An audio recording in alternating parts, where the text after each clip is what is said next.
কোন দেশের দালাল আছে বাংলাদেশে? ভারতের দালাল আছে। কেমনে বুঝলেন? তার কারণ যে যেই দেশের দালাল সেই দেশে পালাই যায়। কিন্তু সে যে ভারতে পালাবে সেই কথা আল্লামা সাইদি হুজুর বললেন কেমনে? 26 বছর আগের ওয়াজ।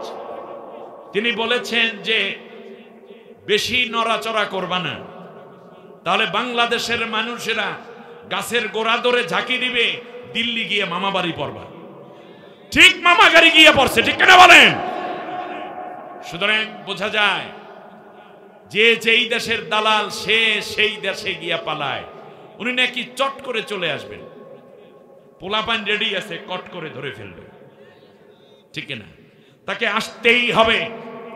পিলখানার হত্যাকাণ্ডের বিচার হতে হবে, ঠিক না বলেন? বিচার হতে হবে শাপলা চত্বরে হত্যাকাণ্ডের, বিচার হতে হবে 28শে অক্টোবর 2006 সালের যেখানে লগি বৈঠা দিয়ে মানুষ হত্যা করে, সেই মৃত্যু মানুষের উপর নৃত্য করেছে যারা, তাদের বিচার হতে হবে বাংলাদেশে, ঠিক না বলেন? 2024 সালের জুলাই আগস্টের আন্দোলনে যাদেরকে হত্যা করা হয়েছে, সেই পরিবারগুলোর হত্যা যখন করা হয়েছিল, তাদের হত্যাকারীদের বিচারের জন্য তাদেরকে আনতেই হবে। 1000 বার ফাঁসির মঞ্চে তাদের কোটাতে হবে, ঠিক না বলেন? সম্মানিত ভাইরা, অতএব আমাদের আশ্রয়স্থল ভারতও না, পাকিস্তানও না, চীনও না, আমেরিকাও না, রাশিয়াও না, একমাত্র কে? আরো জোরে বলেন কে? আল্লাহ তাআলা, পরম করুণাময়, অসীম দয়ালু আল্লাহর নামে শুরু করছি। ওয়াদান্নুন إذ ذهب مغاضبا فظن أن لن نقدر عليه فنادى في الظلمات أن لا إله إلا أنت سبحانك إني كنت من الظالمين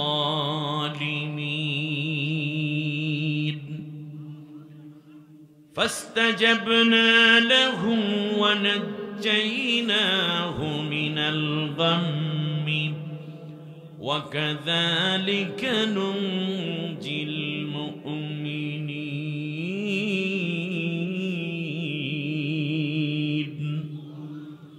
آمنت بالله সূরার নাম সূরা আম্বিয়া, আয়াত নম্বর 88, 17 নম্বর পারা, 21 নম্বর সূরা। আমি আপনাদের উদ্দেশ্যে দুটি আয়াত তিলাওয়াত করেছি। অর্থ হচ্ছে, স্মরণ করো ওয়ালার কথা, যখন সে গোস্বা হয়ে, মনক্ষুণ্ণ এবং রাগান্বিত হয়ে চলে যাচ্ছিল, অর্থাৎ হযরত ইউনূস আলাইহিস সালামের কথা বলা হচ্ছে। তিনি দেশ ছেড়ে পালিয়ে যাচ্ছেন। আমার দিকে ভালো করে বুঝেন। সে মনে করেছিল তাকে কখনোই ফিরিয়ে আনা হবে না, কিন্তু কিংবা তাকে কোনো জায়গায় ধরা যাবে না। একটা পর্যায়ে এমন হয়ে গেল, শেষ পর্যন্ত তাকে মাছ গিলে ফেলল। সেই গহীন অন্ধকারের ভিতরে সে আমি আল্লাহ তাআলার কাছে সারেন্ডার করল, আত্মসমর্পিত হয়ে সে বলতে থাকলো, হে আল্লাহ, তুমি ছাড়া আমার আর কেউ নাই। নিঃসন্দেহে তুমি হচ্ছ সমস্ত দুর্বলতা অক্ষমতা মুক্ত। তুমি পবিত্র, আর আমি নিজে নিজে জুলুম করে বসেছি, তুমি আমাকে মাফ করে দাও। ইউনূস যখন আমার কাছে এভাবে প্রার্থনা করতে থাকলো, তখন আমি তার কান্না এবং দরখাস্ত যে আমার কাছে করলো, মাপ চাইলো, মুক্তির জন্য প্রার্থনা করলো, আমি আল্লাহ তাআলা তার দোয়া কবুল করলাম এবং আমি তাকে মহা এক দুর্যোগ অবস্থা থেকে মুক্তি দান করলাম। অতএব হে দুনিয়ার সমস্ত মানব জাতি, মানব গোষ্ঠী, তোমরা শোনো, তোমাদের জন্য আমার প্রতিশ্রুতি হচ্ছে, এর চেয়েও যদি কোনো বিপদে তোমরা পড়ে যাও, তাহলে আমি আল্লাহ তাআলা তোমাদের সবাইকে এমন করে উদ্ধার করতে থাকব, যদি তোমরা ইউনুসের মতো আমার কাছে কান্নাকাটা করতে পারো। সুবহানাল্লাহ। সম্মানিত ভাইরা, ইতিমধ্যে আমরা দুইটি বিষয় জেনে ফেলেছি। কোরআনের মধ্যে আমি ভূমিকায় বলেছিলাম বিভিন্ন জাতিগোষ্ঠীর কথা আছে, কিন্তু এখান থেকে আমরা জানলাম যে এমন একজন নবী যাকে আল্লাহ রব্বুল আলামিন পাঠিয়েছিলেন ইরাকে। জোরে বলেন কোথায়? নিনোয়া প্রদেশের মসুল রাজ্যে। তিনি দীর্ঘ 55 বছর পর্যন্ত একটানা আল্লাহ দ্বীনের দাওয়াত দিলেন, কিন্তু মানুষেরা তা এলাও করেনি, তার দাওয়াত গ্রহণ করেনি। ফলে তিনি আল্লাহর কাছে দরখাস্ত করলেন, আল্লাহ তুমি এই জাতিটাকে ধ্বংস করে দাও। আল্লাহ রাব্বুল আলামিন বললেন, ইউনুস তোমার দোয়া কবুল। কারণ নবীরা দোয়া বদদোয়া যা করতেন কবুল হয়ে যেত। সুবহানাল্লাহ বলেন। আপনি দেখুন, অন্যান্য নবীগণ তার উম্মতের জন্য এক পর্যায়ে বিরক্তি হয়ে বদদোয়া করেছেন, কিন্তু আমার আপনার নবী, বিশ্ব নবী মুহাম্মদ সাল্লাল্লাহু আলাইহি ওয়াসাল্লাম কষ্ট সয়েছেন, কিন্তু উম্মতের জন্য একটা বদদোয়া করেননি। সুবহানাল্লাহ। কত বড় মায়াবী নবী। তায়েফের জমিনে রক্ত ঝরছে, জিবরিল আলাইহিস সালাম এসে আল্লাহর নবীকে বলল, ইয়া রাসূলুল্লাহ, আপনি অনুমতি দিলে এই তায়েফের দুই পাশে বড় যে পাহাড়গুলো আছে উঁচু করে এনে গোটা তায়েফবাসীকে চাপা দিয়ে আমি শেষ করে দেই।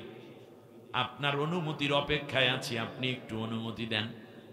জিবরিল আলাইহিস সালাম বললেন, নবীজি বললেন, জিবরাইল, আজকে যদি এই তায়েফবাসীকে তুমি ধ্বংস করে দাও, আগামীকালকে কালেমার দাওয়াত নিয়ে, কোরআনের দাওয়াত নিয়ে আমি কাদের কাছে যাব? আল্লাহর নবী দুইটা হাত উঁচু করলেন। একদিকে নবীর শরীরের রক্ত, জামা কাপড় ভিজে যাচ্ছে, পায়ের জুতা চারবার ভরে গেল। এরপরেও নবী দুইটা হাত উঁচু করে আল্লাহরে ডাক দিয়ে বলতেছেন, আল্লাহুম্মা হদি কওমি ফাইন্নাহুম লা ইয়ালামুন। আল্লাহ রব্বুল আলামিন, তুমি আমার জাতিকে হেদায়েত দাও, তাদেরকে মাফ করে দাও। মূলত তারা আমাকে চিনতে পারে নাই, যদি আমাকে চিনতো তাহলে আমার উপরে কোনো অত্যাচার করতো না। সুবহানাল্লাহ। প্রত্যেকটা মুহূর্তে নবী ছিলেন মানবতা দরদি। কষ্টগুলো নিজে লুফে নিয়েছেন, কিন্তু অন্যে কষ্টে পাক এমন চিন্তাটা নবী একটা মুহূর্তও করতে পারেন নাই। আল্লাহু আকবার। আবু লাহাব নবীকে পাথর মেরে গালি দিচ্ছে আর বলছে, তাব্বাল্লাকা ইয়া মুহাম্মদ, মুহাম্মদ তুমি ধ্বংস হয়ে যাও। আল্লাহ রাব্বুল আলামিন আয়াত নাজিল করলেন, নবী বদদোয়া করছেন না, আল্লাহ বলছেন, তাব্বাত ইয়াদা আবি লাহাব, যে হাতে পাথর মেরেছে আবু লাহাব, তুমি ধ্বংস হয়ে যাও, তোমার হাত দুটো ধ্বংস হয়ে যাক। কিন্তু নবীজি সাল্লাল্লাহু আলাইহি ওয়াসাল্লাম বদদোয়া করেননি। কি চমৎকার উদাহরণ নবী আমাদের জন্য রেখেছেন। আপনি খেয়াল করুন, রাসূল সাল্লাল্লাহু আলাইহি ওয়াসাল্লামকে কাবার চত্বরে আবু জেহেল গলার মধ্যে যখন নবী নামাজে দাঁড়িয়েছেন, তখন পেছন দিক থেকে এসে গামছা দিয়ে বা অন্য কিছু ভাবে সুতার কাপড় দিয়ে জড়িয়ে নবীকে জোরে ধরে টান মেরে পিছনে ফেলে বেহুশ করে ফেলেছে। রাসূল সাল্লাল্লাহু আলাইহি ওয়াসাল্লাম আহত অবস্থায় তিনি ওখান থেকে কোনো একটা জায়গায় আলাদা হয়ে চলে গেলেন। আমির হামজা, রাসূল সাল্লাল্লাহু আলাইহি ওয়াসাল্লামের চাচা, সন্ধ্যাবেলা ঘরে এসেছে, দেখতেছে স্ত্রী কান্না করছে। বলে, তুমি কান্নো কেন? বলল যে মুহাম্মাদের বাবা নাই, মা নাই, সেই মুহাম্মাদকে তোমার ভাই মারে, ছেলেটার জন্য অনেক মায়া আমার। বলল যে তাই, ঠিক আছে, আমি এখনই যাচ্ছি, আবু জেহেলকে শেষ করে দেব। পথিমধ্যে রাসূল সাল্লাল্লাহু আলাইহি ওয়াসাল্লাম ফিরতেছেন, বলে চাচা কই যান? বলে তোমাকে মারছে, ওরে শেষ করে আসবে এখন। বলছে চাচা আমি এতে মোটেও খুশি হব না, আপনি যদি আবু জেহেলকে মেরে ফেলেন, বরং আমি বেশি খুশি হব যেই কারণে আবু জেহেল আমাকে মেরেছে সেই জিনিসটা আপনি গ্রহণ করলে। বলে সেটা কি? বলল যে চাচা আপনি পড়েন লা ইলাহা ইল্লাল্লাহু মুহাম্মাদুর রাসূলুল্লাহ। চাচা আপনি কালেমা পড়ুন, তাতে করে আমি বরং বেশি খুশি হব, আবু জেহেলকে মারলে আমি খুশি হব না। এটাই হচ্ছে ইসলামের বেসিক মোরালিটি, এটাই হচ্ছে ইসলামের মূল থিওরি। আপনি প্রতিশোধ নিতে গিয়ে ধ্বংস করার চেয়ে তাকে গড়ে তুলতে পারলে তার মধ্যে ফায়দা বেশি আছে। সুবহানাল্লাহ। এবারে আমি আসি, ইউনূস আলাইহিস সালাম তিনি এটা করেছেন।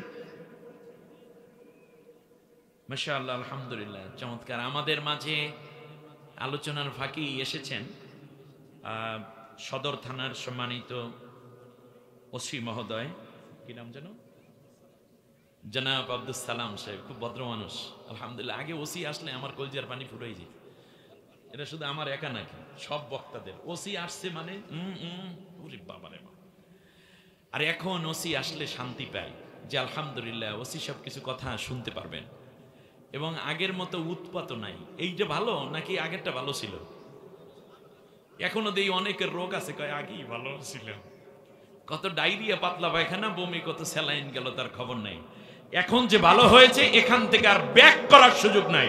যত ভালো আছে সব বাংলাদেশকে অর্জন করবে ইনশাআল্লাহ, সবাই মিলে পারস্পরিক সহযোগিতার মাধ্যমে। কাদা ছড়াছড়ি করা যাবে না। এটা নিয়ে খুব গুরুত্বপূর্ণ কথা, একটু পরেই আসতেছে। ইউনূস আলাইহিস সালাম বললেন, আজকের এই মাহফিল পক্ষ থেকে আমরা আন্তরিক মোবারকবাদ জানাই আমাদের সম্মানিত ওসি মহোদয়কে।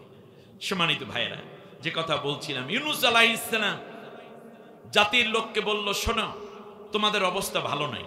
বলে সে কি? আগামী 3 দিন ফজরের নামাজের পূর্ব মুহূর্তে পূর্বাকাশে দেখবা প্রচুর মেঘের ঘনঘটা। প্রথম দিন দেখবা মেঘের কালার হবে পুরোটাই হলুদ, একেবারে কড়া হলুদ রঙের, মনে করবা মুসিবত আসতেছে তোমাদের উপর। দ্বিতীয় দিন তোমরা দেখবে ফজর ওয়াক্তে মেঘ পূর্ব আকাশে জমা হয়েছে, কিন্তু এই মেঘের রং হবে রক্তবর্ণ। তাফসীরে এসেছে যেই কথাটা। তৃতীয় দিন পূর্ব আকাশে প্রচুর মেঘ জমা হবে, সেই মেঘের বর্ণ হবে গাঢ় কালো, প্রচুর বিদ্যুৎ চমকাবে। তারপরে তোমাদের উপরে প্রচুর বজ্রপাত হবে। এই মেঘমালা থেকে যে বৃষ্টি হবে সেটা কোনো পানি বৃষ্টি নয়, পাথর বৃষ্টি। এই বৃষ্টির ফলে তোমাদের ফসল শেষ হয়ে যাবে, গরু বাছুর উট দুম্বা বকরি ভেড়া যা আছে সব শেষ হয়ে যাবে, তোমাদের ঘর বাড়ি মাটির সাথে মিশে যাবে। তোমরা একটি মানুষ, শিশু, নারী কেউ বাঁচবে না, সবাই ধ্বংস হয়ে যাবে, ধ্বংসস্তূপে পরিণত হবে তোমাদের এই জনপদ। কথা শুনে জাতির লোকেরা কেউ হাসে আর কেউ কাশে। কি বলে ইউনূস, ইসলাম গ্রহণ করি নেই এই জন্য। ইউনূস আলাইহিস সালাম এ কথা বলার পর দেখা গেল রাতের বেলায়, গভীর রাতে কিছুটা আঁচ করা যাচ্ছে পরিবেশ। তো যারা মহল্লার বুদ্ধিজীবী ছিলেন, মুরব্বী ছিলেন, তারা বললেন আমার জাতির লোকেরা তো সবাই চলে আসো। প্রত্যেক মহল্লায় থাকে না, পঞ্চায়েত থাকে না, কিছু মুরব্বী থাকে না যাদের কথা মানুষে শোনে। বললো যে আমরা সবাই চলে যাবে ইউনূসের বাড়িতে, কারণ এর আগে বহু জাতি ধ্বংস হয়েছে, আমাদের উপরেও গজব আসতেছে। জাতির লোকেরা ইউনূস আলাইহিস সালামের বাড়িতে গেলেন, কিন্তু ইউনূস আলাইহিস সালামের নিজের একটা বুদ্ধি মাথার ভেতরে ঢুকলো। তিনি আল্লাহর হুকুমও পান নাই, জাতির কাছেও বলেন নাই। তিনি না বলে ওই রাতে দজলা নদী পার হয়ে, ইরাকের দজলা নদীর পার হয়ে অন্য রাষ্ট্রে চলে যাওয়া শুরু করলেন, একা একা পালিয়ে। কি করে বলেন? পালিয়ে। এখানে আল্লাহ বলছেন ঈদ দাহাবা, যখন সে চলে গেল। অন্য আয়াতে আল্লাহ তাআলা বলছেন ঈদ আবাকা ইলাল ফুলকিল মাশহুন। ঈদ আবাকা মানে যখন সে পালিয়ে গেল। তাহলে আল্লাহ বলছেন কি করে গেলেন? তিনি পালিয়ে গেলেন। কোরআনের এই জায়গা থেকে চিন্তা করলাম পালানো মানুষের অবস্থা কি হয় যদি সে নবীও হয়। কিন্তু পালানো ব্যক্তিটি শুধু পালানো ব্যক্তি নয়, কোন ব্যক্তি এলাকার কোন একটা অঘটন করলো, গরু চুরি করে ধরা পড়ছে আর পালাই গেছে, এই পালানো। আর একজন রাষ্ট্রপ্রধান, একটি দেশের প্রধান ব্যক্তি ইউনূস আলাইহিস সালামকে আল্লাহ তাআলা তো ওই রাষ্ট্রের প্রধান ব্যক্তি করেই পাঠিয়েছেন, কিন্তু তিনি পালিয়ে যাচ্ছেন। পালালে অবস্থা কি হয়, তার পরিণতি কি হয়, এখান থেকে ধরে আজকের আলোচনাটুকু সামনে কন্টিনিউ করব ইনশাআল্লাহ। এখন মাছ দরিয়ায় যখন তিনি চলে গেলেন, এই দিকে আমি বলি, যখন জাতির লোকেরা ইউনূস পয়গম্বরের বাড়িতে গিয়ে ডাক দিছে, আইয়ুহান নবী, ও আল্লাহর নবী, আমরা এসেছি, আমরা আর গুনাহ করব না, আর মূর্তি পূজা করব না, আমরা এখন এক আল্লাহর ইবাদত করব, আমাদেরকে কালেমা পড়াই দেন। এভাবে তারা হই হুল্লোড় করছে, ডাকাডাকি ঘরের উঠোনে, কিন্তু ইউনূস পয়গম্বরের দরজা খুলছে না। 2-3 জন যুবক গিয়ে দরজায় নক করলো, এরপর দরজাটা ভেঙে ফেললো, ভিতরে দেখে কেউ নাই। জাতির লোকেরা আল্লাহর কাছে ধর্ণা ধরলেন। সেই কথা বলার আগে আমি ইউনূস পয়গম্বরকে একটু দেখতে চাই। ইউনূস আলাইহিস সালাম জাতির সাথে কোনো দোষ করে নাই, করেছে? জাতির কোন সম্পদ লুণ্ঠন করে কি বিদেশে পাচার করেছে? করে নাই। কোন মানুষের জীবন নাশ করেছে? কোন মানুষকে অন্যায়ভাবে জেলে ঢুকাইছে? কোন মানুষকে তিনি কি রিমান্ডে নিয়েছেন? কথা বলেন না কেন? কোন মানুষকে কি তিনি আয়না ঘরের মতো জঘন্য অপরাধমূলক একটি জায়গায় ঢুকাইয়া জীবন থেকে জীবনী শক্তি বের করে তারপরে তিনি কি কাউকে হ্যারাসমেন্ট করেছেন? করেন নাই। কেউ গুম করেছে? করেন নাই। অবৈধভাবে তিনি কি ক্ষমতায় এসেছিলেন? না, কিছুই করেন নাই। শুধুমাত্র কান খাড়া করে শুনুন, শুধুমাত্র তার অপরাধ তিনি দেশ থেকে পালিয়ে যাচ্ছেন। অপরাধটা কি বলেন? শুধু পালানো, এই তার অপরাধ। সেই পালানোর অবস্থাটার মধ্যে আল্লাহ তাআলা কি করলেন, যে ইউনূস তুমি পালাতে পারো না। একটি জাতিকে এইভাবে অক্ষত, এইভাবে তাদেরকে একটি রিস্কের মধ্যে রেখে, বড় বিপদের মধ্যে রেখে তুমি একা পালাইয়া যেতে পারো না, এইটা একটা অপরাধ। তাহলে বোঝা যায় কোন দেশে কোন দায়িত্বশীল ব্যক্তি যদি পালিয়ে যায় সে বড় অপরাধী। কার দৃষ্টিতে? আমার দেশ থেকে যেই পুলিশরা পালিয়ে গেছে, যারা হত্যা করেছে অন্যায়ভাবে বিভিন্ন থানার ওসি এবং বিভিন্ন উপরস্থ কর্মকর্তা, ঠিক তার পাশাপাশি যারা দেশ চালাতো যেভাবেই হোক, যারা পালিয়ে গেছে তারা আল্লাহর দৃষ্টিতে অপরাধী।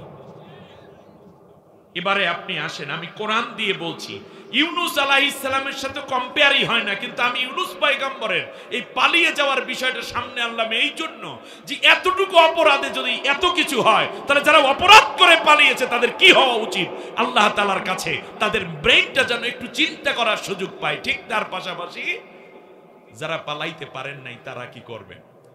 চমৎকার কথা আছে কোরআনের মধ্যে। আপনারা এই আমলটা করলে আপনারা ভালো থাকবেন। অতএব আমি মনে করি বিশাল মাহফিলের খরচ তাদের দেওয়া উচিত, ওই পালান্য গ্রুপের যারা আছে, তার কারণ তাদের জন্য বড় একটা নসিহত হবে। আজকে ওসি মহোদয় যদি বলেন যে সব ঠিক আছে, ঠিক আছে, তোমরা যদি এই কাজটা করো তাহলে সবাইকে মাফ করে দেব, তাহলে ওনারা কি করবে? সেই কাজটাই তো সবাই করে, ভিকটিম যারা, অপরাধী যারা, ঠিক না? তাহলে আজকের এত বড় সুসংবাদ আমি কোরআন দিয়ে দেব, আপনারা তো চিন্তা করা উচিত, শোনা দরকার, কিন্তু আপনাকে কথা শুনতে হবে, বুঝতে হবে, আত্মসমালোচনা করতে হবে। ইউনূস আলাইহিস সালাম চলে যাচ্ছেন। আল্লাহ রাব্বুল আলামিন বলেন, শোনো, এই পৃথিবীতে যারা পালিয়ে যায় তাদের একটা বৈশিষ্ট্য হলো এই যে লান্না কুদিরা আলাই, আমারে কেউ ধরতে পারবে না। যে পালায় তার মনের ভিতরে একটা চিন্তা থাকে, আমাকে কেউ ধরতে পারবে না। ছোট্ট বাচ্চারা দেখবেন যখন একটু একটু হাঁটাচলা করতে শেখে, তখন ওই খাটের কর্নারে গিয়ে মাকে বলে, আম্মু তুমি আমারে ধরতে পারবা না, বলে কি না? অথবা দেখবেন এই ছোট রেলিং ধরে উপরের দিকে ওঠে, উঠতে উঠতে দাদুকে বলে, দাদিরা বাসায় থাকে না, দাদারা, দাদু আমাকে ধরতে পারবা না। এইরকম একটা পাগলামি, যেমন ছোট্ট বাচ্চারা যেটা করে থাকে। এর মানে পালাইয়া যারা যায় তাদের মাথার ভিতরে একটা চিন্তা থাকে যে কেউ আমাকে ধরতে পারবে না, কিন্তু পারবে কি পারবে না? পারবে। সেই কথাটাই আল্লাহ তাআলা বলছেন যে এখান থেকে মাত্র ওপার গেছে তাই তো বলে যে আমারে ধরতে পারবে না। আল্লাহ রাব্বুল আলামিন বলছেন শোনো, পারবে না মানে ওয়া ইন্না ইউনুস লামিনাল মুরসালিন, ইউনুস ছিল আমার নবীদের মধ্যে একজন। ইদ আবাকা ইলাল ফুলকিল মাশহুন, যখন সে পালিয়ে যাচ্ছিল। এখানে উলামায়ে কেরাম আছে, আবাক শব্দের অর্থ কি? পালাইয়া যাওয়া। কত বড় মুহাদ্দিস মুফাসসির। এর মানে আল্লাহ বুঝিয়ে দিয়েছেন ইউনুস পালিয়ে যাচ্ছিল ইলাল ফুলকিল মাশহুন, বোঝাই করা এক কিস্তির মধ্যে করে। ফাসাহামা ফাকানা মিনাল মুদহাদিন, মাছ দরিয়ায় কিস্তিটা যাওয়ার পরে, নৌকা পৌঁছার পরে প্রচন্ড ঝড় শুরু হয়ে গেল।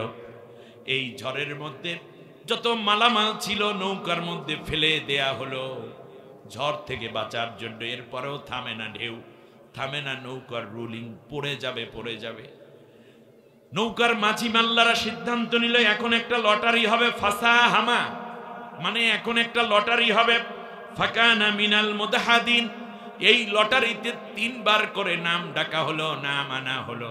3 বার পরাজিত হয়েছে, অর্থাৎ ইউনুসের নাম 3 বার উঠছে। ইউনুস পরাজিত, ইউনুস এখানে অপরাধী। ইউনুসকে না ফেলে দেয়া পর্যন্ত এই নৌকা আর রক্ষা করা যাবে না। আল্লাহু আকবার। তাহলে বোঝা যায় ফাকানা মিনাল মুদহাদিন, যারা পালিয়ে যায় তারা বিজয় লাভ করতে পারে না, নবী হইয়াও বিজয় লাভ করতে পারে নাই। অতএব বোঝা যায় মুদহাদিন মানে হচ্ছে পরাজিত শক্তি। অতএব বোঝা যায় যারা পালিয়ে যায় তারা কোনোদিন বিজয় লাভ করতে পারে না, তারা পরাজিত থাকে। আমার কথা বুঝতে কষ্ট হচ্ছে আপনাদের? যারা পালায় তারা কি শক্তি বলেন? পরাজিত শক্তি। আরবি শব্দগুলো মনে রাখেন, তারা মুদহাদ, তারা হচ্ছে পরাজিত শক্তি। আল্লাহ রাব্বুল আলামিন বলেন শোনো, ফালতাকামাহুল হুতু ওয়া হুয়া মুলিম। আল্লাহ রাব্বুল আলামিন বলেন আমার ইউনুসকে নিয়ে এইবার জাতির লোকেরা নৌকায় যারা ছিলেন ধরে এই দিকে ফেলে দিতে চায়। দেখছে বিশাল একটা মাছ তাকে হা করে রেখেছে, মুখটা হা করে আছে, ইউনুসকে ফেলতে পারছে না। পানির মধ্যে নয়, বরং ফেলতে হলে ডাইরেক্ট ফেলতে হচ্ছে মাছের মুখের মধ্যে। তারা আবার অন্য পাশে নিয়ে গেছে, সেখানেও দেখে মাছ হা করে আছে, উপায়ন্ত না পেয়ে তাকে ফেলে দিল। ইউনুস আলাইহিস সালাম সরাসরি মাছের পেটে চলে গেল। ফালতাকামাহুল হুত মানে কি? তাকে মাছে গিলে ফেললো। ওয়াহুয়া মুলিম, সাথে সাথে নিজেকে নিজে ধিক্কার দেয়া শুরু করে দিল এবং নিজে নিজে অনুতপ্ত হওয়া শুরু করে দিল। তাহলে পালাইয়া যাচ্ছে, এই কারণে তাকে মাছ গিলে ফেললো। এখন কি তিনি চ্যালেঞ্জ করতেছেন নাকি নিজে নিজে লজ্জিত হচ্ছেন? না, আমার কথার জবাব আপনাদের ভালো করে দেওয়া উচিত। বলেন তো কি তিনি কি হচ্ছেন? কিন্তু পালাইয়া যাওয়ার পরে যারা লজ্জিত না হয় তাদের অবস্থা কোনোদিন উন্নতি হয় না। কয়দিন আগে একবার ফেসবুকে আসলো লাইভে, পালানোর পরেও জাতির কাছে ক্ষমা চাওয়া, অনুতপ্ত হওয়া, কিছুই করলো না। পোলাপাইনে বলল যে তোমার অবস্থা যেহেতু এই, অতএব 32কে 34 বানাই দিয়েছে। ঠিক না বলেন? অতএব যারা পালিয়ে যায় তাদের অনুশোচনায় ভেঙে পড়তে হবে। নবী কোনো অপরাধ করে নাই, এরপরে অনুশোচনা করেন। সুবহানাল্লাহ পড়বেন না? অপরাধ একটাই, কি করছেন তিনি? শুধু পালিয়ে যাচ্ছেন। এই কারণে তিনি অনুশোচনায় ভেঙে পড়লেন। অনুশোচনা করতে গিয়ে তিনি বললেন লা ইলাহা ইল্লা আনতা সুবহানাকা ইন্নী কুনতু মিনাজ জালিমিন। আল্লাহ, তুমি ছাড়া আমার কেউ নাই, চরম বিপদে আমি পড়ে আছি। তার কারণ আল্লাহ রাব্বুল আলামিন বলেন ফি যুলুমাতিন, আমার ইউনুসকে আমি অনেকগুলো অন্ধকারের মধ্যে ফেলে দিলাম। চারটা অন্ধকার। এক নম্বর, ওই রাতটা ছিল অমাবস্যার রাত, রাতের অন্ধকার। দ্বিতীয় হচ্ছে ইউনুস আলাইহিস সালাম যেই মাছটায় ইউনুস পয়গম্বরকে গিলে ফেললো, ওই মাছের পেটের অন্ধকার। তার চেয়েও বড় অঘটন হলো, ওই মাছটাকে আবার অন্য একটা মাছে গিলে ফেলেছে। কয়টা অন্ধকার? তিনটা অন্ধকার। আর একটা হচ্ছে সমুদ্রের পানির অন্ধকার। এই চারটা অন্ধকার ইউনুসকে গিলে ফেললো। আর মাছের পেটের মধ্যে ইউনুস আলাইহিস সালাম নিজেকে নিজে বারবার লজ্জিত করছে, আমি কেমন মানুষ, আমি পালাইলাম কেন? আমার পালানো মোটেও ঠিক হয় নাই। জাতিকে রেখে কি কেউ এইভাবে পালায়? দেশের মানুষকে বিপদে রেখে কি কেউ এইভাবে পালায় নাকি? আমি কেন পালাইতে গেলাম? আল্লাহ তো আমাকে পালাইতে বলেন নাই। আল্লাহু আকবার। তাহলে বোঝা যায় নবীগণ পালাতে পারেন যখন আল্লাহ অনুমতি দেন। এটাকে আরবিতে বলে হিজরত। আরবিতে কি বলে? হিজরত।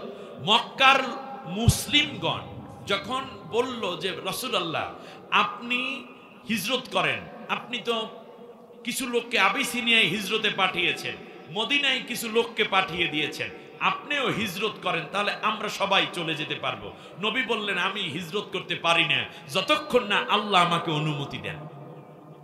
এই জন্য তাদের তাড়াহুড়ার জবাব দিতে গিয়ে আল্লাহ আয়াতগুলো নাজিল করে বলেছেন, এর আগে কিন্তু এক নবী তাড়াহুড়া করে আমার অনুমতি ছাড়াই হিজরত করেছিল, তার পরিণতি কি হয়েছে সেইটা শোনো। অ্যাটলিস্ট পালাইয়া যাওয়ার হিজরত হলো আল্লাহর অনুমতি নিয়ে নিলে হয় হিজরত।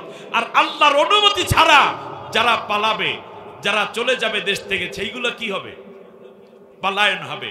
তবে আমাদের ক্ষেত্রে নবীজি বলেছেন লা হিজরাতা বাদাল ফাতা।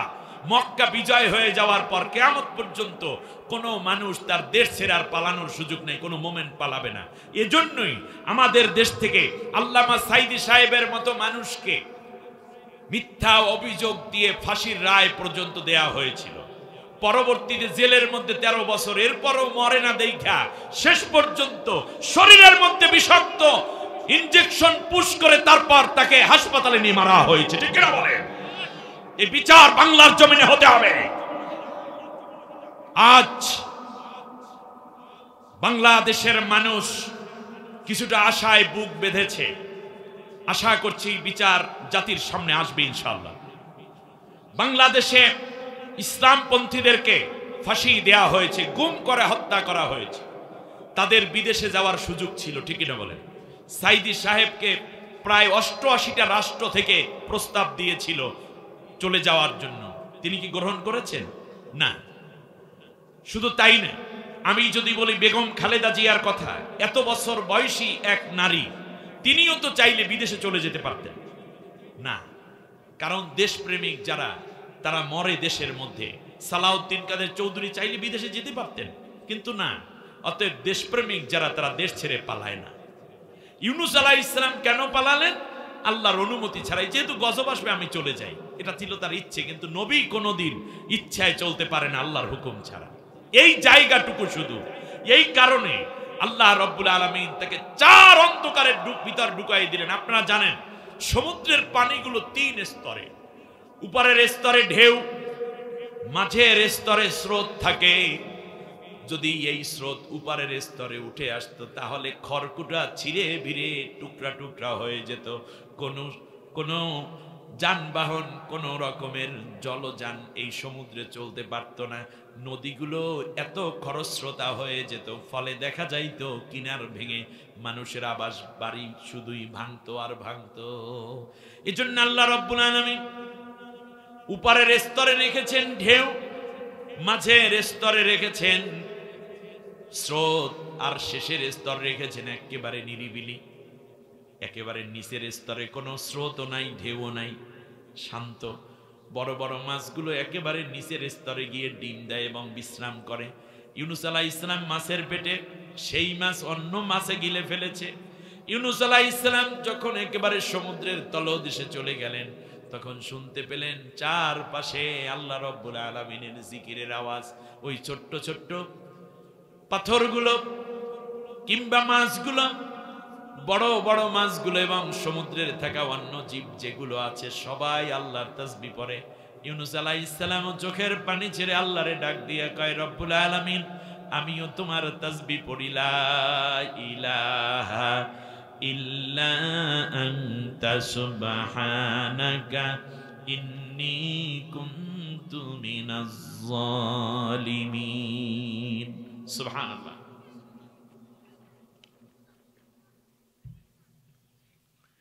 আল্লাহ রাব্বুল আলামিন বলেন, শোনো, তাহলে এতটুকুই অপরাধ করে বলছে আমি জালেম হয়ে গেছি। ইন্নী কুনতু মিনাজ জালিমিন মানে কি? আমি নিজে জুলুম করেছি। আপনারা কি আমার কথাগুলো আসলে নিতে পারতেছেন? আলহামদুলিল্লাহ। এতটুকু অপরাধ, তাতেই বলতেছেন আল্লাহ আমি জালেম হয়ে গেছি। আর যারা জুলুম কইরা পালাইলো, আমার কাছে আশ্চর্য লাগে, বাংলাদেশ থেকে ৬২,০০০ কোটি টাকা একজন এই সালমান এফ রহমান বিদেশে পাচার করেছে। অন্যায়ভাবে মানুষদেরকে হত্যার নেতৃত্ব দিয়েছে বেআইনি মন্ত্রী। এটা আইনমন্ত্রী বলে লাভ নাই। মিনিটে মিনিটে ইন্টারনেট বন্ধ করে মানুষ হত্যার যেই নেতৃত্ব দিয়েছে পলক, আজও পর্যন্ত আদালতে দাঁড়িয়ে কোনো তাদের কি আপনারা কোনো মলিন চেহারা দেখতেছেন? না। মনে করছে তারা যে মানুষ হত্যা করেছিল তাদের জন্য বৈধ, বিদেশে টাকা পাচার করেছিল তাদের জন্য জায়েজ, অন্যায়ভাবে দিনের ভোট রাতে দিয়ে ক্ষমতায় ছিল তাদের জন্য বৈধ ছিল, অধিকার ছিল। এত বড় নিষ্ঠুর মানুষগুলো কিভাবে মাপ পাবে আমার টেনশন, আমার মাথায় ধরে না। এরা মানুষের কাতারই তো নাই।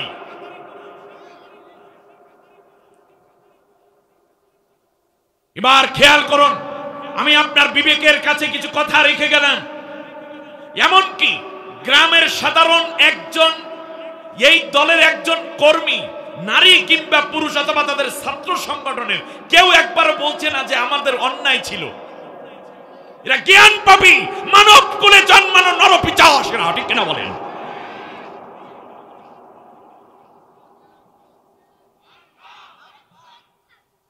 শুনুন, এদের পরিণতি সামনে আমি বলতেছি। আপনারা দেখতেছেন আপনাদের দৃষ্টিতে, আমি দেখি কোরআনের দৃষ্টিতে। আমি যেটা দেখি এটার মধ্যে বেশি বরকত। আপনাদেরকে সেই অবস্থাটা দেখাচ্ছি। ইউনূস আলাইহিস সালামের মতো জলিলুল কদর একজন নবী দেশটা ছেড়ে পালিয়ে যাচ্ছেন, সেই অপরাধে তাকে মাছে গিলে ফেলেছে, সেই মাছকে আবার মাছে গিলে ফেলেছে।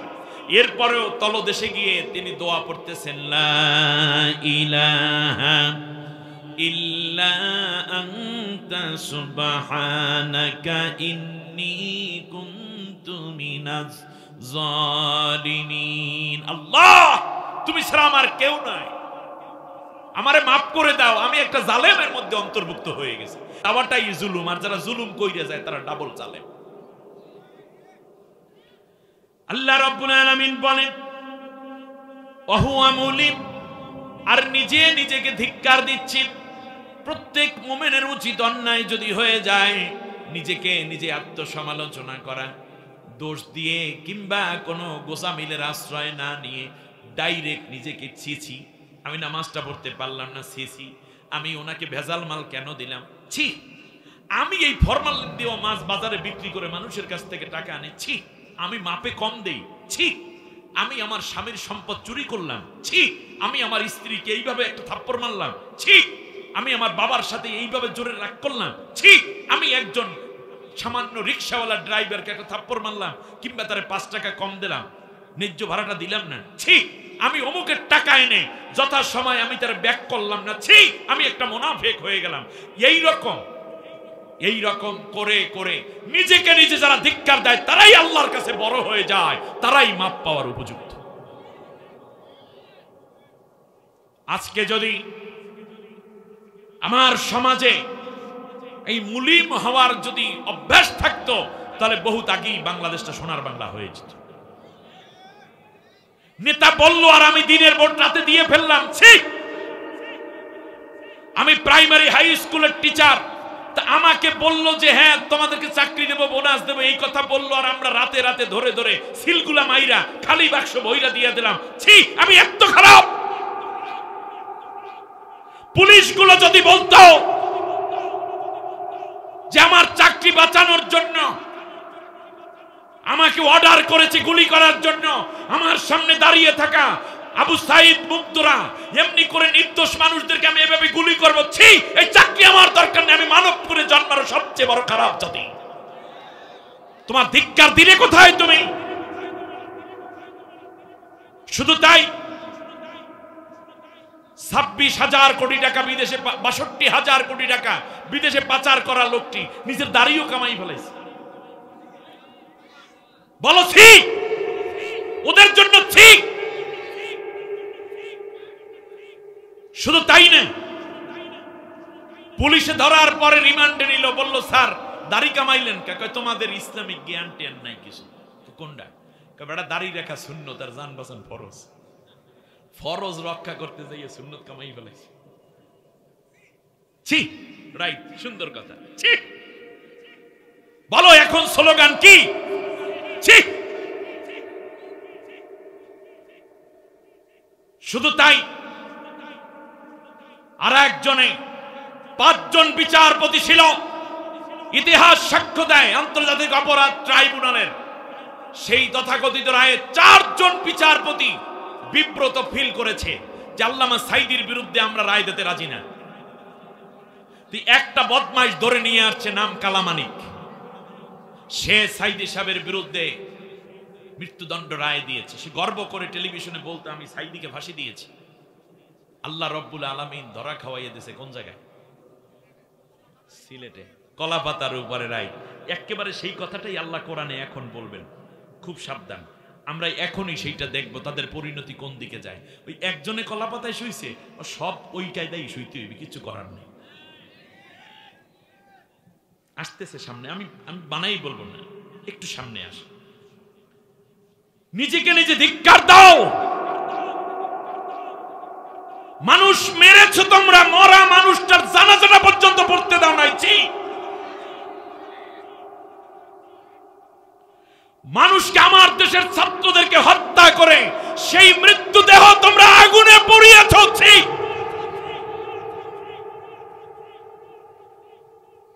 মনে থাকবে এই কথাগুলো, মনে থাকবে। নিজেকে নিজে ধিক্কার দেওয়া ওরা দিতে পারে নাই। তোমাদের জন্য বড় করুণা হয়, আফসোস হয়, তোমরা মানবকুলে জন্মানো এত নিকৃষ্ট হয় কি করে মানুষ? এবার খেয়াল করেন, ইউনূস আলাইহিস সালাম নিজেকে নিজে ধিক্কার দিচ্ছেন। ধিক্কারের 3টা দিক। 1 নম্বর হচ্ছে কিছু না বলে শুধু মুখ বন্ধ করে নিচু মাথা করে থাকা, এটাও একটা ধিক্কার। আপনারা দেখবেন বাচ্চারা অনেক সময় দুষ্টমি করে খারাপ কাজ করে, তখন বাবা যে এই কেন করছিস, কি করে, মাথাটা নিচু করে কি করে, মুখ ভার। মা যখন ধমক, কথা বলো না কেন, যা এখান থেকে, যায়ও না। এটা সে কি করছে? নিজেকে নিজে দেখছি আমি এত খারাপ করলাম, আমি বড় আপুকে কেন থাপ্পড়টা দিলাম, ছি। এই যে একটা ছি। দ্বিতীয় পদ্ধতি হচ্ছে নিজের আঙ্গুল কামড়ানো, ঠোঁট কামড়ানো, জিহ্বা কামড়ানো। এটাও কি নিজেকে নিজে একটা ধিক্কার দেয়া। তৃতীয় হচ্ছে নিজেকে নিজে থাপড়ানো, এটা একটা ধিক্কার। ছি, আমি এত খারাপ। ইউনূস আলাইহিস সালাম কি করেছিলেন আমরা জানি না, কিন্তু আল্লাহ তাআলা বলছেন অহুয়া মুলিম, সে নিজেকে নিজে ধিক্কার দিচ্ছিল। যদি আমরা নিজেকে নিজেদেরকে ধিক্কার দিতাম, আমরা শ্রেষ্ঠ জাতি হয়ে যেতাম। মোমেনরা আত্মসমালোচনা করে, অফি আনফুসিকুম আফালা তুবসিরুন, নিজে নিজে আত্মসমালোচনা করো। আল্লাহ রাব্বুল আলামিন বললেন, শোনো, একদিকে আত্মসমালোচনা করলো, নিজেকে ধিক্কার দিল এবং নিজেকে জুলুম জালিমদের সাথে তুলনা করলো। ইন্নী কুনতু মিনাজ জালিমিন। আল্লাহু আকবার। কি জুলুমটা করেছেন? জুলুমটাই এই যে কোনো কথা না বলে জাতিকে বিপদে রেখে একা চলে যাচ্ছেন, এইটাই জুলুম। এটা কি জুলুম? আল্লাহ রাব্বুল আলামিন বলেন, শোনো, এইভাবে যারা পালিয়ে যায় তাদের মধ্যে আমার ইউনূসকে আমি উদ্ধার করলাম। এই জন্য ফালাউলা আন্নাহু কানা মিনাল মুসাব্বিহিন লালাবাতা ফি বাতনিহি ইলা ইয়াউমি ইউবআসুন। আল্লাহু আকবার। আমার ইউনুস পালিয়ে যাওয়ার পরে মাছের পেটের মধ্যে নিজেকে নিজে ধিক্কার দিচ্ছেন, আবার এই দিকে আমি আল্লাহর কাছে ক্ষমাও চাচ্ছেন। মনে রাখো, কেউ যদি এই রকম শুধু পালাইয়া যায়, চুরি করে পালাইছে, নির্যাতন করে পালিয়েছে, মানুষ হত্যা করে পালিয়েছে, টাকা পয়সা আত্মসাৎ করে পালিয়েছে, না শুধু পালিয়েছে। আবার বলি, অপরাধটা কেবলই শুধু পালানো। এই শুধু পালানোর কারণে আল্লাহ বলছেন, যদি আমার ইউনুস আমার কাছে মাপ না চাইতো, নিজে নিজে আত্মসমালোচনা করে ভেঙে না পড়তো, তাহলে আমি আল্লাহ তাআলা কিয়ামত পর্যন্ত তাকে মাছের পেটের মধ্যে রেখে দিতাম, মাছের পেটটাই তার কবর হয়ে যেত। তাহলে বোঝা যায়, যারা পালিয়ে যায় কিন্তু ক্ষমা চায় না, ক্ষমার চিন্তা করে না, তারা কোনোদিন আর ওখান থেকে বের হওয়ার সুযোগ থাকে না। যারা মনে করেছেন আপা আসিবে ফিরে, ভুল, চূড়ান্ত ভুল আপনার। আল্লাহ নিজে ইউনুস পয়গম্বরের ব্যাপারে বলতেছেন, যদি ইউনুস আমার কাছে ক্ষমা না চাইতো, নিজে নিজে যদি ভেঙে না পড়তো, সে যদি নিজেকে নিজে ধিক্কার না দিত, এবং সে যদি আমার কাছে এইভাবে সারেন্ডার্ড হয়ে না উঠতো, তাহলেই আমি আল্লাহ কিয়ামত পর্যন্ত মাছের পেটের মধ্যে তাকে রাইখা দিতাম। ভারত বাংলাদেশের চাইতে কয় গুণ বড়? 24 গুণ বড়। তা আমি তো মনে করি ইউনুস আলাইহিস সালামকে তো খাইছে মাত্র 4টা অন্ধকার দিয়ে, 24টা খাইছে। কথা বোঝেন না? তো খাইছে অনেকে। আরেকটা ব্যাপার বলি, শোন, কথা বুঝলে ভালো, না বুঝলে কালকে বুঝছেন, আজকে শুনে যান শুধু। সেটা হচ্ছে, পৃথিবীতে আল্লাহ তাআলা কিছু জলজ প্রাণী এবং কিছু স্থলজ প্রাণী তৈরি করেছেন, যেগুলো খাইতে পারে, খাই আবার বমি করতে পারে। যেমন বিড়াল খাওয়ার পর কি করতে পারে? কুকুর খাইতে পারে পেট ভরে, হঠাৎ করে পেটে ব্যথা ট্যাথা কোনো কারণ হলে কি করে? আবার বমি করতে পারে, রাইট? বাদুর কি করতে পারে? হাঁস বমি করতে পারে। আবার পানির মধ্যে থাকা প্রাণী যেমন বগও বমি করতে পারে, ঠিক না? মুখের খাবার নিয়ে আসতে, চিল বমি করতে পারে। আবার ধরেন আপনি নদীর মাছগুলোর মধ্যে অনেক মাছ আছে যেগুলো কি করতে পারে? বোয়াল মাছ, এটা কিন্তু বমি করতে পারে। তিমি মাছ, সে বমি করতে পারে। কিন্তু এমন একটা প্রাণী, যেই প্রাণীটা বমি করতে পারে না, তার নাম কচ্ছপ। কচ্ছপ চিনেন আপনারা? কাসিম বা সিম বা কচ্ছপ, আপনাদের এলাকায় কি বলেন? কচ্ছপ। কচ্ছপ এমন একটা প্রাণী, সে শুধু খাইতে পারে, কোনোদিন বমি করতে পারে না। আর ওই কচ্ছপ খাদ্য জাতি যারা আছে, কচ্ছপ খায়, তাদের ভিতর গেলে ওরা বমি করতে পারে না, ওরা শুধু নিতে পারে, দিতে পারে না। ইউনুস আলাইহিস সালাম খুব চমৎকার করে আল্লাহ তাআলার কাছে বলল, আল্লাহ তুমি আমাকে মাফ করে দাও। আল্লাহ রব্বুল আলামিন বললেন, ইউনুস রে, আমি আল্লাহ তোকে মাফ করে দিলাম, কিন্তু 40 দিন, ততদিনে অলরেডি সময় লেগে গেছে। সুবহানাল্লাহ। কতদিন? কথা বলতে হবে তো আমার সাথে। কয়দিন হইল? 40 দিন। আন্নাহু কানা লালাবাসা ফি বাতনিহি লা ইয়াউমি ইউবআসুন। 40 দিন পর্যন্ত একটানা মাছের পেটে। কোনো অপরাধ করে গেছে না? অপরাধ শুধু একটা, কি? পালিয়ে যাও। বীরেরা কোনোদিন পালায় না, কাপুরুষেরা পালায়, যারা দুষ্কৃতিকারী তারা পালায়, ঠিক না? ইউনুস আলাইহিস সালাম 40 দিন পর মাছের পেটের যখন পেইন শুরু হলো, আমরা জানি, এই মাছ চলে গেল তাকে নিয়ে একটা দ্বীপের মধ্যে, সেখানে গিয়ে বমি করে ফেলেছে। আবার ওই যে মাছ আর একটা তাকে, মূল মাছ যেটাই গিলেছে, সেইটাই আবার বমি করে ইউনুস আলাইহিস সালামকে রেখে গেছে হলো বালুর উপরে, মানে মরু চরের উপরে রেখে গেছে। এখন আল্লাহ তাআলা বলতেছেন, শোনো, এখান থেকে একটা জিনিস আমরা উদ্ধার করতে পারি। কেউ যদি পালাইয়া যায়, তাহলে কতদিনের মধ্যে ব্যাক করার একটা সম্ভাবনা থাকে? রাইট। এই তো, শ্রোতা বেশি দরকার নেই, মানের শ্রোতা অল্প হলেই আনাব আমার জন্য। 40 দিনের মধ্যে একটা ব্যাক করার সম্ভাবনা ছিল। আর একটা টাইম আছে, বলতাম, সেটাই কোরআনের মধ্যে আছে। আল্লাহ রাব্বুল আলামিন বলেন, শোনো, ফানাবাদনাহু বিল আরাই ওয়া হুয়া সাকিম। ইউনুস পয়গম্বর যখন মাছের পেট থেকে মাছ তাকে বমি করে ফেলে দিল, তখন সে ছিল সাকিম। কি ছিল? আরবিটা আগে বোঝেন, বাংলাটা। সাকিম মানে হচ্ছে দুটো। সাকিম শব্দের তিনটা অর্থ, অনেক ওলামা আছেন। এই তিন অর্থের একটা অর্থ হলো এরকম, সাকিম মানে হচ্ছে মানসিকভাবে অসুস্থ ব্যক্তি।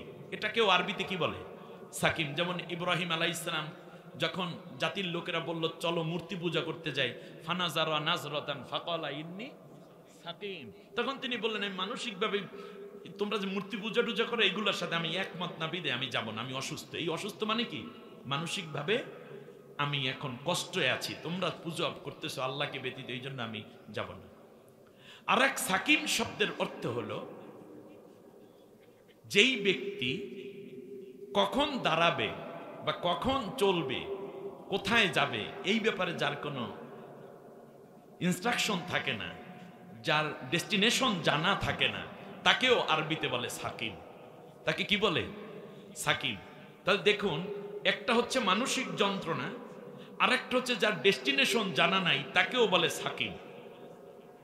আর তৃতীয় হচ্ছে এমন দুর্বল যে ব্যক্তি, অনেক সময় দেখবেন অনেক দুর্বল, যে নাতির কাঁধে হাত দিয়ে দাদা হাঁটতেছে, এরকম হয় না?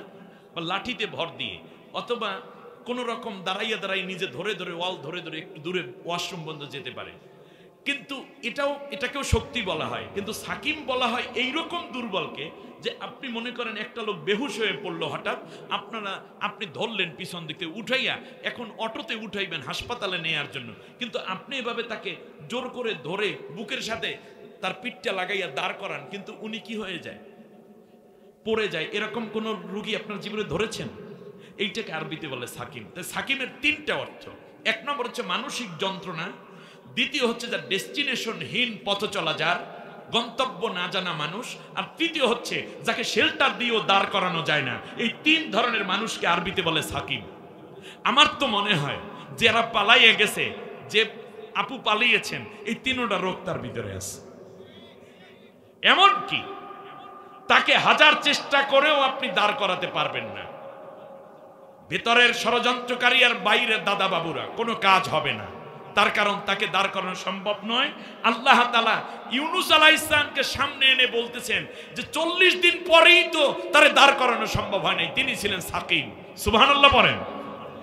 আল্লাহ রাব্বুল আলামিন বলেন, শোনো, ফানাবাদনাহু বিল আরাই ওয়া হুয়া সাকিম, তিনি ছিলেন কোথায় যাবেন তা তার জানা ছিল না, কিংবা তিনি মানসিকভাবেও বেদিগ্রস্ত হয়ে পড়েছিলেন। আর তৃতীয় হচ্ছে তাকে ধরে যে কেউ দাঁড় করাবে এতটুকু শক্তি পর্যন্ত তার দেহের ভেতরে ছিল না। আল্লাহু আকবার। এমন দুর্বলতার কারণে আল্লাহ তাআলা কি বললেন শুনুন, ফাআমবাতনা আলাইহি শাজারাতাম মিন ইয়াকতিন। আল্লাহ রাব্বুল আলামিন বললেন 40 দিন পরে যখন ইউনুসকে মরুর মধ্যে কিংবা এই যে চরের মধ্যে রেখে যাওয়া হলো, দ্বীপের মধ্যে ফেলে দেয়া হলো, এখন আমি আল্লাহ রব্বুল আলামিন সেই মুহূর্তে আমার ইউনুসের জন্য একটা ব্যবস্থা করতাম। ইয়াকতিন, সাজারি ইয়াকতিন মানে হচ্ছে সাজারাতাম মিন ইয়াকতিন। ইয়াকতিন শব্দের অর্থ দুইটা গাছকে ইয়াকতিন কতউন বলা হয়। এক নম্বরে হচ্ছে কদু গাছ, আপনারা কি গাছ বলেন? লাউ গাছ, রাইট। এই লাউ গাছ আর শশা গাছকে আরবিতে একই অর্থে বলা হয় ইয়াকতিন। এটার মাদ্দা না নেই, আমি ডাইরেক্ট শব্দটাই বললাম যাতে আপনারা ভালো মনে রাখতে পারেন। ইয়াকতিন, সাজারিমি ইয়াকতিন। এই ইয়াকতিন গাছ আমি দেখলাম সূর্যের তাপ তাকে কষ্ট দিচ্ছে, এরপরে চারপাশে মশামাছি এসে তাকে ডিস্টার্ব করতে পারে, এমনকি বেজি আসতে পারে, এমনকি পিঁপড়ায় তাকে ধরতে পারে। এর মানে হচ্ছে যখন কেউ পালাইয়া যায় তারপরে যে ফিরে আসে সে আর শক্তি নিয়ে আসতে পারে না, ওই রকম দুর্বল হইয়াই আসতে হয়। সুতরাং যারা এখনো দুই একটা কথাবার্তা বলেন, যারা ফিরে আসবে তারা আর কোনোদিন শক্তি নিয়ে আসতে পারবে না। ইউনুস পয়গম্বর কোনো দোষ না করার পরেও যখন তিনি 40 দিন পর ফিরে আসলেন, আল্লাহ বলেন পলাতক ব্যক্তিদের প্রত্যাবর্তন কেমন হয় তোমরা জেনে নাও। আর নিজে সোজা হয়ে দাঁড়াতে পারে না। শেষ। আল্লাহ রাব্বুল আলামিন বলেন ফাআমবাতনা আলাইহি শাজারাতাম মিন ইয়াকুতিন, আমি আল্লাহ রাব্বুল আলামিন ইউনুসকে সেভ করার জন্য উপরে কদু গাছ কিংবা লাউ গাছের চাকা দিয়ে দিলাম। সুতরাং বোঝা যায় যারা পালিয়ে যায় তারা যখন কোনোদিন ফিরেও আসে, তারা কোনোদিনের গণভবন, বঙ্গভবন, এমপি হোস্টেল, সচিবালয়, জাতীয় সংসদে জায়গা তাদের হয় না। জায়গা হয় কোথায়? গাছতলায়। কথা বলেন, জায়গাটা হয় কোথায়? না না, ইউনুস পয়গম্বরের মতো মানুষকে আল্লাহ চাইলে তাকে নিনয় ফিরিয়ে দিতে পারতেন, কিন্তু তিনি তো পালিয়ে যাওয়ার অপরাধে অপরাধী, অন্য অপরাধ কিচ্ছু করেন নাই। এরপরেও তিনি পালানোটাই একটা অপরাধ। আমি আবার রিপিট করছি, সেই অপরাধের কারণে আল্লাহ তারে শোয়াইয়ে দিয়েছেন কি তলায়? গাছতলায়। এই গাছতলায় শোয়ানোর একটা উদাহরণ হইল কালামানিক।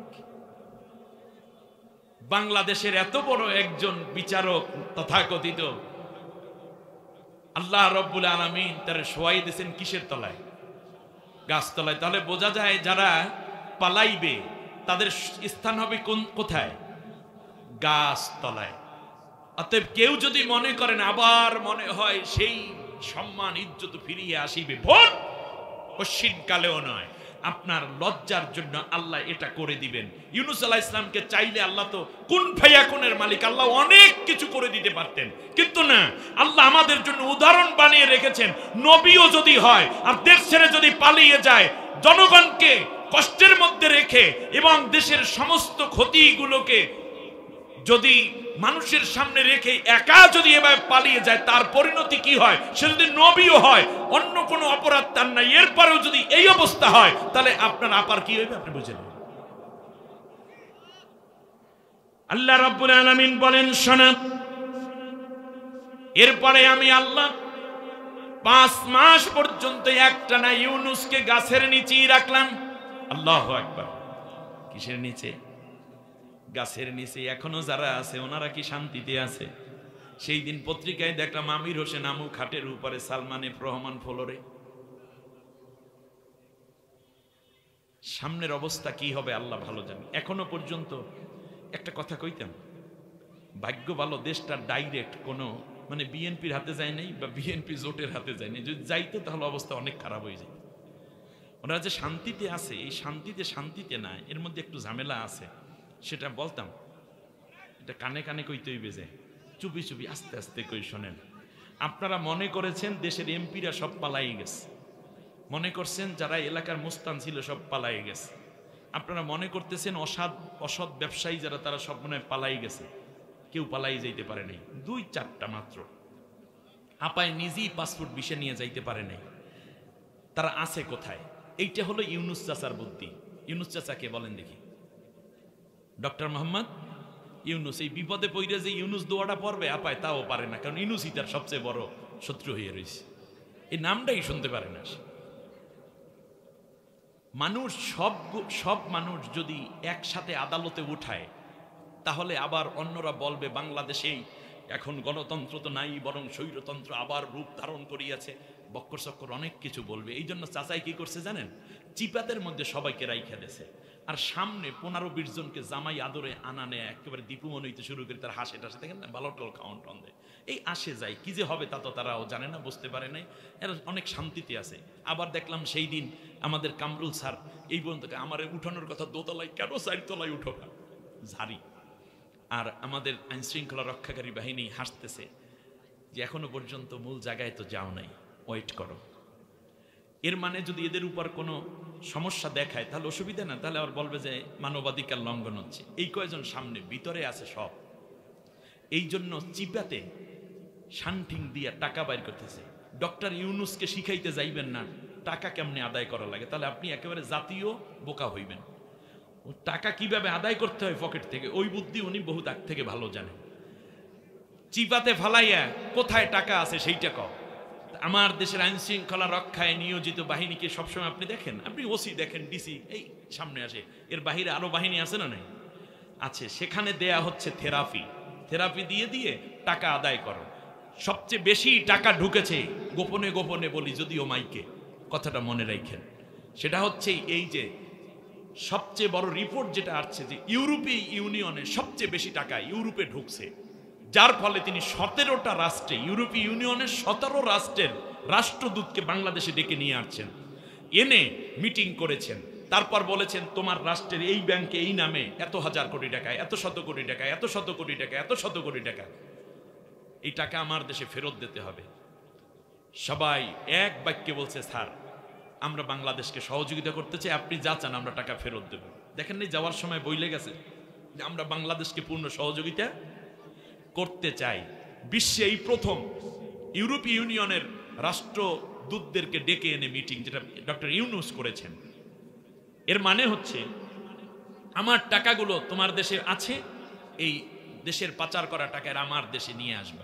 এই জন্য সিপাতে যখন দেয় শান্টিং তখন তো ডিমের ব্যবহার হয়, ঠিক না বলে কথা বলে না, এই জন্য হঠাৎ ডিমের দামটা বাংলাদেশে বাইরে গেছে। চিন্তা করেন না, এটা কমে যাবে ইনশাল্লাহ। এখন ঘটনায় আসে, সেটা হচ্ছে ডক্টর ইউনূস এই ফাঁকে যে কাজটা করেছে, এত ঝামেলার মধ্যেও 4000 কোটি টাকা ঋণ পরিশোধ করেছে। আদামি হইতে শুরু করে আপনারা জানেন মনে হয়, ইভেন তিনি জাপান, চীন এবং ভারতকে ডেকে বলে দিয়েছেন তোমরা কত হাজার কোটি টাকা আমাদের কাছে পাবা, টোটাল টাকার হিসাব দাও, একসাথে দিয়ে দেবো, কিস্তিতে কিস্তিতে টাকা দেওয়ার সময় আমাদের নেই। এর মানে কি টাকা সে বানায় না, এই ডলারগুলো সব বাংলাদেশে ঢুকবে খুব অচিরে। এই জন্যই চাচাই বলতেছে আমার একটু সময় দেন, একটু সময় দিতে হবে। আমরা সময় দিতে রাজি আছি, কিন্তু একটি যৌক্তিক সময় যেন হয়। এই জন্য বেশি ফালাফালিও দরকার নেই। আমি একেবারে সোজা বাংলায় বলি, বাংলাদেশের যে পরিবেশ তৈরি ছিল, এই সময়ে যদি বিএনপি ডাইরেক্ট ক্ষমতা নিতে চাইতো তাহলে ভারত এক থাপ্পড় মেরে বহুত আগেই বাংলাদেশ নিয়ে যেত। জামাত তো চিন্তাও করতে পারবে না, হেফাজত তো চারিপাশেও নাই, চরমনাইও পারত না। ডক্টর ইউনূসের মতো একজন মানুষ সামনে আছে বলে বাংলাদেশের বিরুদ্ধে কোনো কথা বলার সাহস ভারত পাচ্ছে না, ঠিক না বলে? এটা আমাদের মাথায় রাখতে হবে।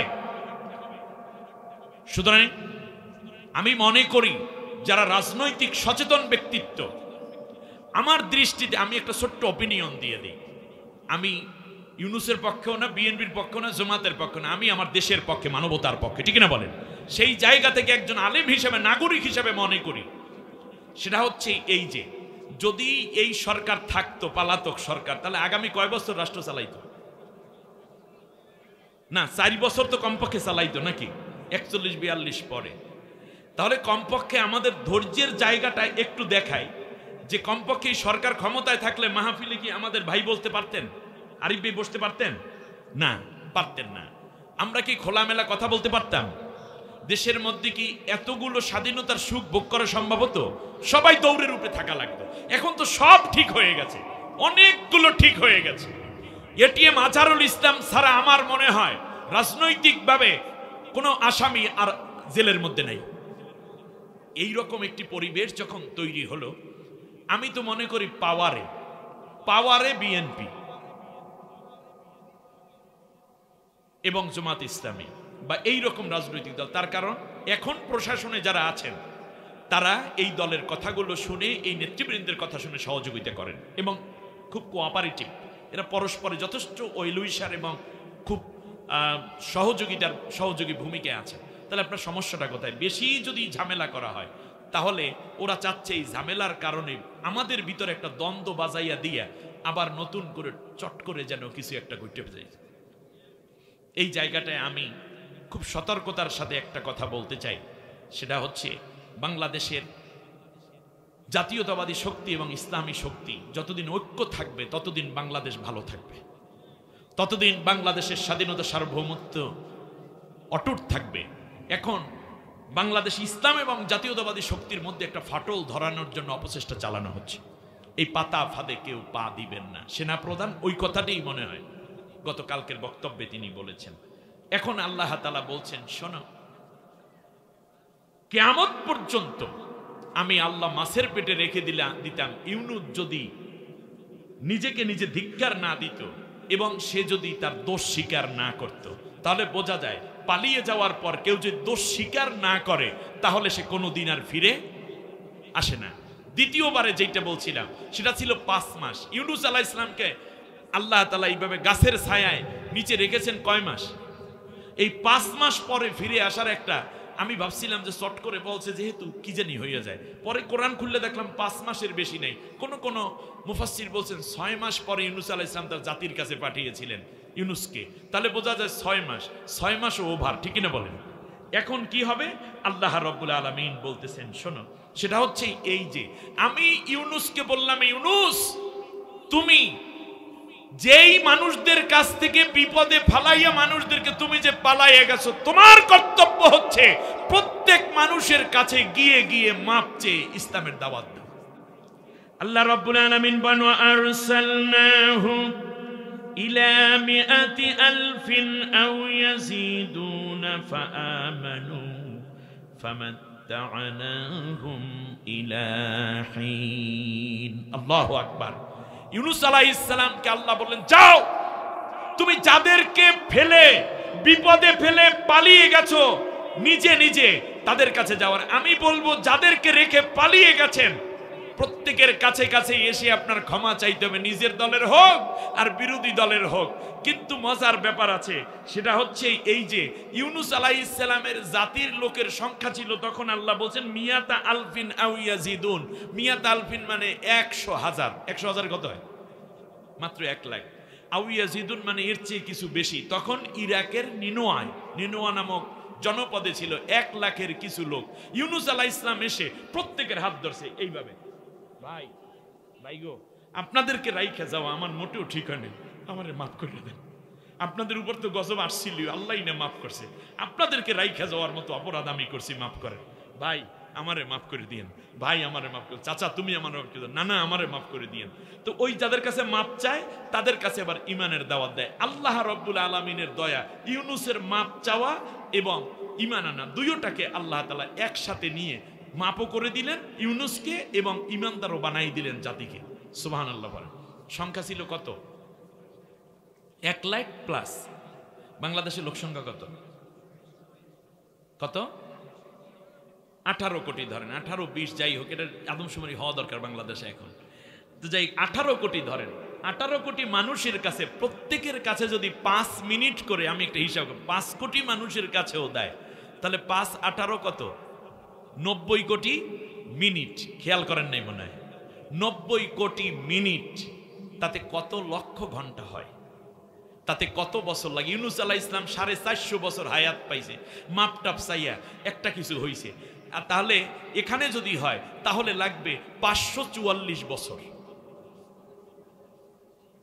কি কত বছর? 544 বছর। কিন্তু ইউনূস আলাইহিস সালামের মতো শুধুমাত্র পালানো অপরাধ নাকি তার আরো অপরাধ আছে? আরো অপরাধ আছে। এখন আল্লাহ রাব্বুল আলামিন বললেন শোনো, ফাআমানু জাতির লোকেরা ঈমান আনলো, ফামাত্তা'নাহুম ইলা হিন, ফলে আমি আল্লাহ তাআলা তাদের বিপদ মুসিবত কাটাইয়া মাফ করে দিলাম। সুতরাং যারা এই দলটি করেন আপায় পালাইয়া আপনাদেরকে বাঁচাই দিয়েছে, তার কারণ ধর্মনিরপেক্ষ মতবাদ। আমি দায়িত্বহীন কণ্ঠে আবার বলি, কোনদিন এই মাঠে আমি আসবো কিনা জানি না, কোনদিন দেখা হয় কিনা জানি না, আমার কথাগুলো রেকর্ড হচ্ছে, লাইভ হচ্ছে। সেকুলারিজম, ধর্মনিরপেক্ষ মতবাদে যারা বিশ্বাসী তারা ইমানদার নয়। আপনার নামাজ রোজার কোনো দাম নাই, কারণ ধর্ম পালন করতে হবে, এইটা হলো ঈমান। নিরপেক্ষতার কোনো সুযোগ ইসলামে নাই। আল্লাহ তাআলা বলছেন ইউমিনুনা বিবাদিন ওয়া ইয়াকফুরুনা বিবাদ ওয়া ইয়াত্তাখিযুনা বাইনা যালিকা সাবিলা উলাইকা হুমুল কাফিরুনা হাক্কা ওয়া আতাদনা লিল কাফিরিনা আযাবাম মুহিনা। আল্লাহ বলছেন যারা বলে ইসলামের কিছু মানলাম আবার আল্লাহ বিরোধী কিছু জিনিস মাইনা, মাঝখান থেকে আমি একটা পথ আবিষ্কার করলাম, নিরপেক্ষ পথ, এইটার আল্লাহ বলছেন উলাইকা হুমুল কাফিরুনা হাক্কা, এরা হচ্ছে নির্ভেজাল কাফের। সুতরাং আপনাকে তওবা করে আপনি ইমানদার থাকেন, না হয় প্রয়োজনে আপনি অ্যাথিস্ট হয়ে যান, অথবা আপনি অন্য ধর্মাবলম্বী হয়ে যান, কিন্তু আপনি নিরপেক্ষ থাকার সুযোগ নেই। আপনি যেদিন মারা যাবেন সেই দিন আপনার লাশটাও নিরপেক্ষ থাকবে না। যদি মুসলমান হন গোসল হবে, জানাজা হবে, কবর হবে। আপনি যদি হিন্দু হন তাহলে আপনার শ্মশানে নিয়ে পুড়িয়ে ফেলা হবে। আপনি যদি বৌদ্ধ হন, খ্রিস্টান হন, ইহুদি হন, তাদের রীতি অনুযায়ী আপনাকে দাফন কাফনের ব্যবস্থা করা হবে। আপনি মরার পরেও তো দেহটাও তো নিরপেক্ষ নয়, অথচ মানুষ হিসাবে আপনি কিভাবে নিরপেক্ষ থাকেন? অথচ আল্লাহ বলছেন তোমরা উদখুলু ফিস সিলমে কাফা, পরিপূর্ণভাবে ইসলামে প্রবেশ করো। এখানে নিরপেক্ষ কোথায়? আল্লাহ তাআলা বলছেন ওয়ালা তামুতুন্না ইল্লা ওয়া আনতুম মুসলিমুন, মুসলমান না হইয়া মইরো না। আপনি কোথায় নিরপেক্ষতা পেয়েছেন? সুতরাং এই বাজে চিন্তাগুলো বাদ দিয়ে এই পুরো মতবাদটাই বাংলাদেশ থেকে শেষ করে দেওয়া উচিত। তার কারণ এতে করে সবচেয়ে বড় ক্ষতি হচ্ছে আমার দেশের কোটি কোটি মুসলমান সন্তান, তারা এই রাজনৈতিক কারণে কাফের হয়ে যাচ্ছে।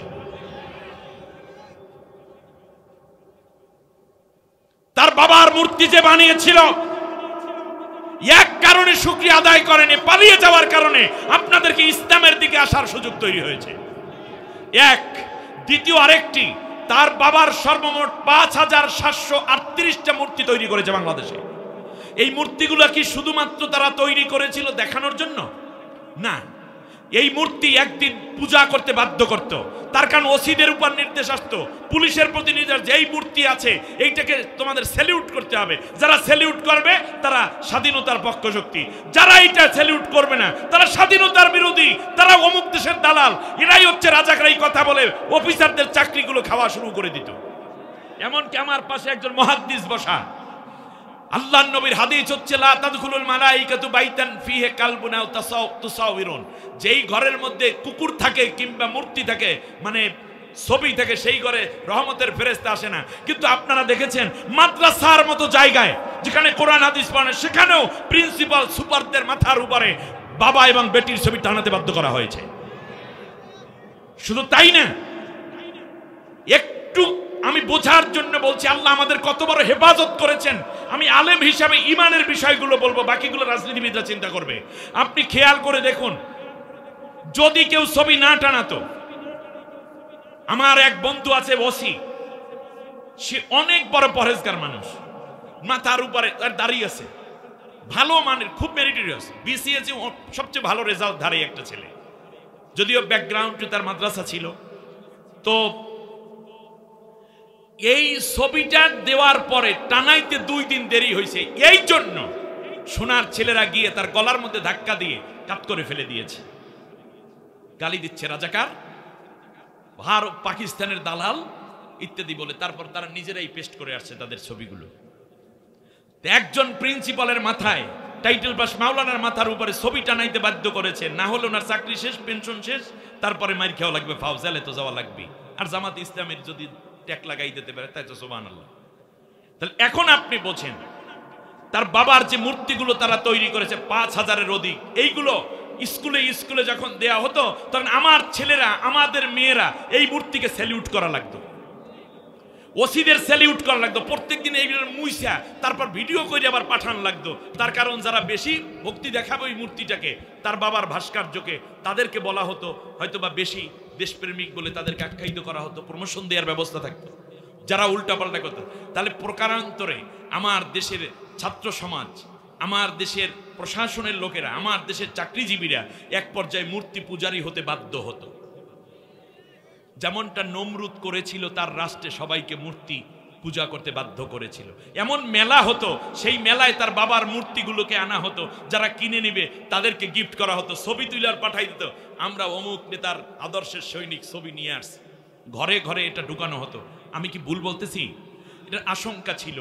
আল্লাহ তাআলা দেখলেন বাংলাদেশ তবলিগওয়ালাদের দেশ, বাংলাদেশ পীর মাশায়েখের বাংলাদেশ, বাংলাদেশ আল্লাহর ওলিদের বাংলাদেশ, বাংলাদেশ মসজিদের বাংলাদেশ, মাদ্রাসার বাংলাদেশ, হাফেজদের বাংলাদেশ, দিনদারদের বাংলাদেশ।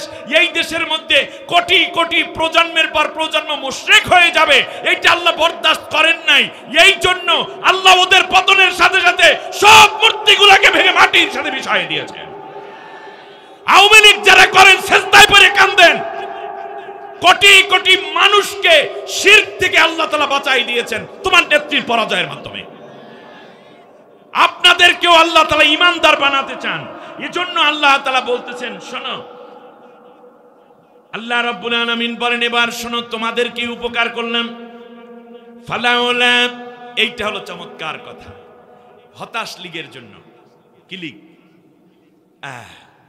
ফালাউলা কানাত ক্বরিয়াতুন আমানাত ফানাফাআহা ঈমানুহা ইল্লা কওমা ইউনুস লাম্মা আমানু কাশাফনা আনহুম আযাবাল খিজি ফিল হায়াতিদ দুনিয়া ওয়া মাত্তা'নাহুম ইলা হিন। সুবহানাল্লাহ পড়বেন না? কি চমৎকার কথা! আল্লাহ রাব্বুল আলামিন বললেন, আমার ইউনুসের লোকেরা যখন তার বাড়িতে গেল তখন ইউনুসকে পেল না। সাথে সাথে জাতির লোকগুলো আসমানের দিকে হাত উঁচু করে চোখের পানি ছেড়ে দিয়ে বলল, আল্লাহ, আমাদের ইউনুস পয়গম্বর নাই, তাতে কি? তুমি আল্লাহ তো ঠিকই আছো। সুবহানাল্লাহ পড়েন। আল্লাহ তাআলা ফানাফাআহা ঈমানুহা, আমি আল্লাহ রাব্বুল আলামিন তাদের ঈমানটা কবুল করলাম। যদিও নেতা নাই, কিন্তু তাতে কি হবে? নবীর অনুপস্থিত, তাতে কি? যখন তারা ঈমান আনলো, আমি আল্লাহ রাব্বুল আলামিন তাদের ঈমানটা কবুল করে নিলাম। শুধু তাই না, লাম্মা আমানু, যখন তারা ঈমান আনলো, ওই পলাতক নবীকে বাদ দিয়ে যখন তারা আমার উপরে খাঁটি ঈমানদার হয়ে গেল, কাশাফনা আনহুম আযাবাল খিজি ফিল হায়াতিদ দুনিয়া, দুনিয়ার যত রকমের নির্যাতন, অত্যাচার, গজব, আযাব আছে, সবগুলো থেকে আমি আল্লাহ তাদের হেফাজতে রাখলাম। সুবহানাল্লাহ বলেন। বর্তমানে অপারেশন ডেভিল হান্ট চলছে, ঠিক না? রাস্তায় রাস্তায় সেনাবাহিনী নেমে পড়তেছে। সেনা প্রধান বলেছেন, যখন দেশ সুন্দর হয়ে আসবে তখন আমরা ব্যারাকে সবাই চলে আসব, কোনো টেনশন নাই। স্বরাষ্ট্র উপদেষ্টা বললেন যে যতদিন, ডেভিল হান্ট মানে হচ্ছে শয়তান ধরার অভিযান। অপারেশন ডেভিল হান্ট মানে কি বলেন দেখি? শয়তান ধরার অভিযান। জিজ্ঞেস করলো কয়দিন চলবে? কয় শয়তান যতদিন আছে ততদিন। আল্লাহ জানে কি শয়তান ধরবে আর কোথার থেকে ধরবে। যাই হোক, এই যে অনেকগুলো কষ্ট তাদের হচ্ছে। সেই দিন আমি একেবারে এক চেয়ারম্যানের বাড়িতে ছিলাম। চেয়ারম্যানটা হলেন আবার ওই দলের ছিল, তো চেয়ারম্যানও চলে গেছে। এখন একত্রে খেতে বসেছি, আমি ওনার বাড়িতে মেহমান। হঠাৎ করে অ্যাম্বুলেন্স যাচ্ছে রাস্তা দিয়ে, ওনার বাড়িটা আবার রাস্তার পাশে। অ্যাম্বুলেন্সের যখন যে হুইসেল দিছে, ভাতটা থুইয়া পিছনের বারান্দা দিয়ে দৌড়। আমি বললাম, গেলেন কই? তার ছেলে বলতেছে যে হুজুর, আব্বা বাড়িতে তো থাকে না, এই মাহফিল উপলক্ষে আসছে, তাও চুপি চুপি। এখন পুলিশের গাড়ি তো এই চিন্তা করে আব্বাই দৌড়েছে। আপনারা বুঝছেন কিনা? এতটুকুতেই এত 16টা বছর পর্যন্ত বাড়িতে ঘুমাইতে দাও নাই। পুলিশে ধরে নিলে আমরা মনে করতাম নিরাপত্তার হেফাজতে আছে, কিন্তু পুলিশ নেয়ার পরে কতিপয় পুলিশ ওসি এমন খারাপ বানিয়েছিল, ফোন দিত ক্রস ফায়ারে দেব, 1 লাখ দিলে রানের মধ্যে গুলি করে দিয়ে দেব। আমরা ভুলে গেছি এই হাজার নির্যাতনের ইতিহাস কোথায় যাবে। বিভিন্ন রাজনৈতিক দলের নেতৃবৃন্দের উপর যে অত্যাচার হয়েছে। ইউনুস আলাইহিস সালাম জাতির লোকের কাছে গিয়ে বলছে, ভাই পালানোটা ঠিক হয় নাই, আমি চলে আসছি। আপনি কি মুগ্ধর মাকে গিয়ে বলতে পারবেন যে মুগ্ধর মা, তোমার মুগ্ধরে তো আমার কথাই মারছে, আমার মাফ করে দিও? মীর কাসিম আলী সাহেবের স্ত্রীকে গিয়ে বলেন যে তোমার স্বামীকে আমি ফাঁসি দিয়েছিলাম অন্যায়ভাবে, তার দোষ ছিল না। জান আল্লামা সাইদি সাহেবের স্ত্রী কিংবা তার সন্তানের কাছে আপনি গিয়ে বললে হবে যে তোমার বাবাকে তো অন্যায়ভাবে জেল দিয়েছিলাম, আসলে দোষ করে নাই। এমনি করে যাওয়ার সময় 2137 জন ছাত্রছাত্রী এবং শিশুকে হত্যা করা হয়েছে। এই 2137 ফ্যামিলির মা বাবা কি আপনাকে মাফ করবে? 28 অক্টোবরে মানুষকে হত্যা করে তারপর নৃত্য করেছিলেন, সেই লগি বৈঠার খেলার কথা কি ভুলে গেছে? আপনি বলুন তো দেখি, পিলখানা হত্যাকাণ্ডে যারা স্বজন হারিয়েছে তাদের কাছে আপনি গিয়ে মাপ চাইলে কি মাফ করবে? অতএব যারা আছেন আপায় আবার আসিবে ফিরে, সিঙ্গারা খান আর সামুসা খানার গল্প করেন, কোনো কাজ হবে না। She won't come back in Bangladesh, never, কোনোদিনই সম্ভব নয়, ইম্পসিবল। এখন কি করবেন? আল্লাহ তাআলা বলছেন, লাম্মা আমানু, যখন তারা ঈমান আনলো, কাশাফনা আনহুম আযাবাল খিজি ফিল হায়াতিদ দুনিয়া, দুনিয়ার যত ঝামেলা আছে সবকিছু থেকে আমি তাদেরকে হেফাজত করলাম। শুধু তাই না, ওয়ামাত্তানাহুম ইলা হিন, এরপর আমি আল্লাহ পরকালেও তাদেরকে শান্তি দেব। অতএব আপনারা সবাই তওবা করে ফিরে আসেন, এটাই হলো সবচেয়ে ভালো। অবৈধ পথ ছেড়ে দিন। দেশের মধ্যে বিশৃঙ্খলা পরিবেশ তৈরি করার জন্য মাথার ভিতর শয়তানের ডিম পেরে এখনো বাচ্চা ফুটায় যাদের, ব্রেনটাকে সাফ করে ফেলুন। আর না হলে অপারেশন ডেভিল হান্টের পরে কোনটা আসবে আল্লাহ জানে। অতএব যদি সেফ থাকতে চান, আলেম হিসাবে মানুষ সব তো আর বাদ দিতে পারবো না, কিন্তু যারা বড় বড় আছেন তাদের অবস্থা খারাপ হবে। আপনাদের যেটা আছেন স্থানীয়, সবাই মিলে আসুন, চেষ্টা করি, আল্লাহ আমাদেরকে কবুল করুন। তাহলে তিনটা কথা হয়ে গেল। এক নম্বর হচ্ছে পালাতক, একটা অবস্থা জানলাম। পালানোর পরে ফিরে আসতে গেলে ইউনুসের মতো মানুষের কি অবস্থা হয়েছে।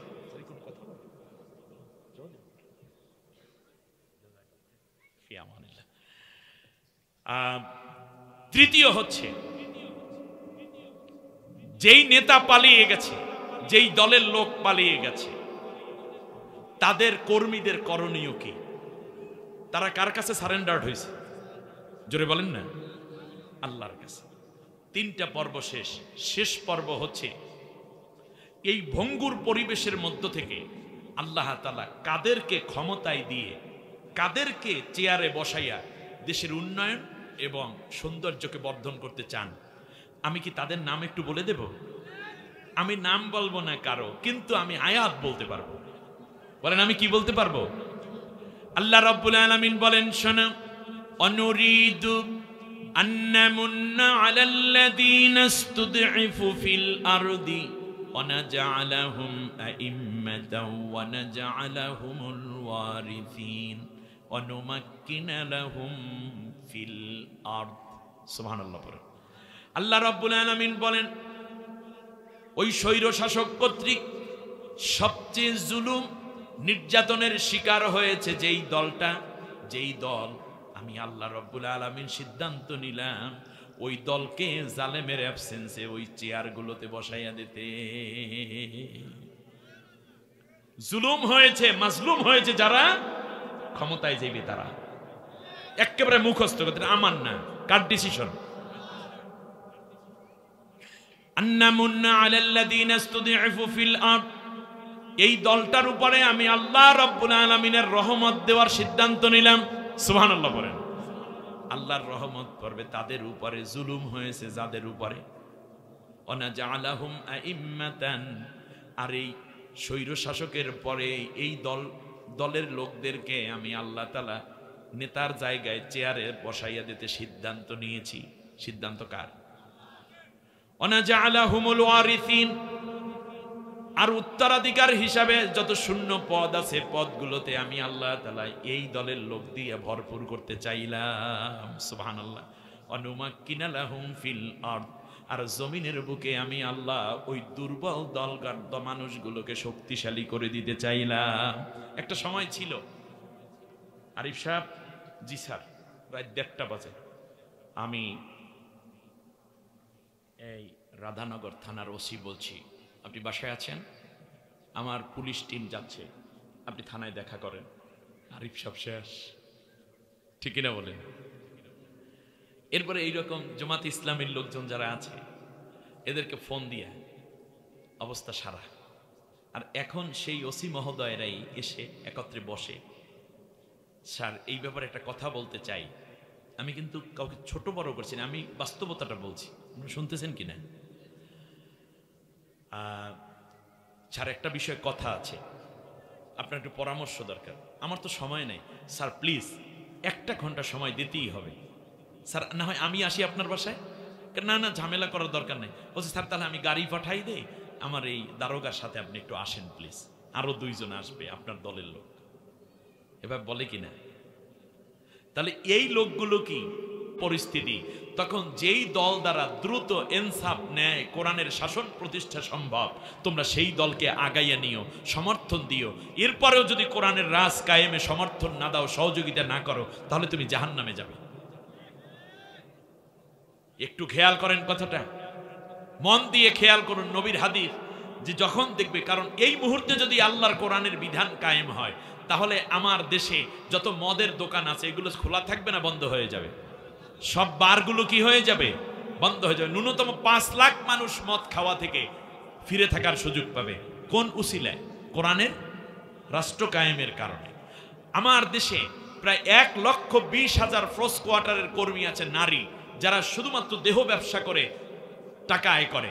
তো এদের কাছে 2 জন করে, আমি বলতে বাধ্য হচ্ছি, 2 জন করেও যদি এই রাতে খদ্দর যায়, তাহলে এখানে আছে 2,40,000 আর নারী আছে 1,20,000, 3,60,000 মানুষের ঈমান নষ্ট হচ্ছে জেনা করার মাধ্যমে, ঠিক না বলেন? কিন্তু আজকে যদি কোরআনের শাসন কায়েম হয়, তাহলে এই প্রোসপার্টারগুলো বন্ধ হবে, ওখানের নারীদেরকে আলাদা কাজ দেবে সরকার, সে সরকারের দায়িত্বে দাঁড়াবে, কিন্তু জেনা তো বন্ধ হয়ে গেল। ফলে প্রত্যেক রাতে প্রায় 3,60,000 মানুষ জেনা থেকে বেঁচে আল্লাহর গোলামে পরিণত হওয়ার সুযোগ তৈরি হয়ে যাবে। আজকে যদি ইসলামী হুকুমত কোরআনের রাজ কায়েম হয়, আগামী কালকের থেকে পর্দা পুশিরা মতো ছেলে মেয়েরা চলবে, জেনা ব্যভিচার বন্ধ হয়ে যাবে, ধর্ষণ বন্ধ হবে। আপনারা বলুন তো দেখি, এই কাজ যদি আপনি না করেন, ইসলামী হুকুমত কায়েম না হয়, তাহলে তো এই কাজগুলো সম্ভব নয়। ফজরের আজান হবে, আল্লাহ রাব্বুল আলামিনের কোরআনের রাজ যদি কায়েম হয়ে যায়, ওই রাষ্ট্রের সবচেয়ে বড় কাজ হবে আল্লাযীনা ইম্মাক্কান্নাহুম ফিল আরদে আকামুস সালাতা, নামাজ কায়েমের আইন হয়ে যাবে। সবাই নামাজ পড়বে। আপনি আপনার ছেলে, আপনার মেয়ে, আপনার স্ত্রী নামাজ পড়ার জন্য আপনার ডাক দেওয়ার দরকার নাই, চিল্লায় পাঠানোর দরকার নাই, মাহফিলও শোনার দরকার নাই, তবলিগে যাওয়ার দরকার নাই, পীরের কাছেও যাওয়ার দরকার হবে না। সবাই মিলে নামাজ পড়বে। স্কুল, কলেজ, ইউনিভার্সিটি, সেনা, নৌ, বিমান ঘাঁটিতে, সেখান থেকে নিয়ে থানা কিংবা উপজেলা, জেলা পর্যায়ে, সেখান থেকে ইউনিয়ন কাউন্সিল পর্যন্ত সব জায়গায় নামাজ আর নামাজ। ওয়াক্ত হলে কেউ বেনামাজি থাকতে পারবে না। এখন বলুন তো দেখি, আল্লাহর কোরআনের রাজ কায়েম না হওয়া পর্যন্ত নামাজটা তো পুরো কায়েম হচ্ছে না, বরং নামাজ পড়তে মানুষ এখন মসজিদে যায়। মসজিদের মধ্যে স্বাধীনতার 54টা বছর হয়ে গেল, মসজিদের মধ্যে জোতা চুরি বন্ধ হইল না। সেই দিন এক মসজিদে ঢুকলাম, সদরঘাট, লেখা জোতা নিজ দায়িত্বে রাখুন। একটু পরে আরেকজনে আরেক জায়গায় লেখা যে এই মসজিদে কিন্তু জোতা চুরি হয়। তৃতীয়বারে আরেকটা নেম প্লেট লেখা, সেখানে লেখা যে জুতা চুরি হলে মসজিদ কর্তৃপক্ষ দায়ী থাকবে না। শেষবারে আরেক জায়গায় লেখা দেখে আমার খুব দৃষ্টি আকর্ষিত হলো, বলল 2 জুতা 2 বাক্সে রাখেন, তাহলে চুরি হবে না। স্বাধীনতার 54 বছরে এসে মসজিদের মধ্যে এক জোড়া জুতার নিরাপত্তা আমরা দিতে পারি নাই, তাহলে বোঝা যাচ্ছে চুরি কি পরিমাণ দেশে এখনো পর্যন্ত বিদ্যমান। অথচ আল্লাহর নবীর রাষ্ট্রে কি কোনো চোর ছিল? আপনি বলুন, সেখানে কি ধর্ষণ ছিল, জেনা ছিল, মাদক ছিল, দুর্নীতি ছিল, সুদঘুষ ছিল? ছিল না। তার কারণ হচ্ছে নবী কোরআন দিয়ে দেশটা চালাইছে। অতএব বাংলাদেশ যদি দুর্নীতি মুক্ত, শোষণ মুক্ত, জেনা মুক্ত, মাদক মুক্ত করতে চান, যদি নামাজি সমাজ কায়েম করতে চান, পর্দাওয়ালা সমাজ কায়েম করতে হয়, তাহলে আল্লাহর কোরআনের আইনের বিপরীতে আর কোনো বিধান আমাদের নাই। সুতরাং সেই জায়গা থেকে গুরুত্বপূর্ণ দাবি হচ্ছে, এখন একটি চমৎকার পরিবেশ।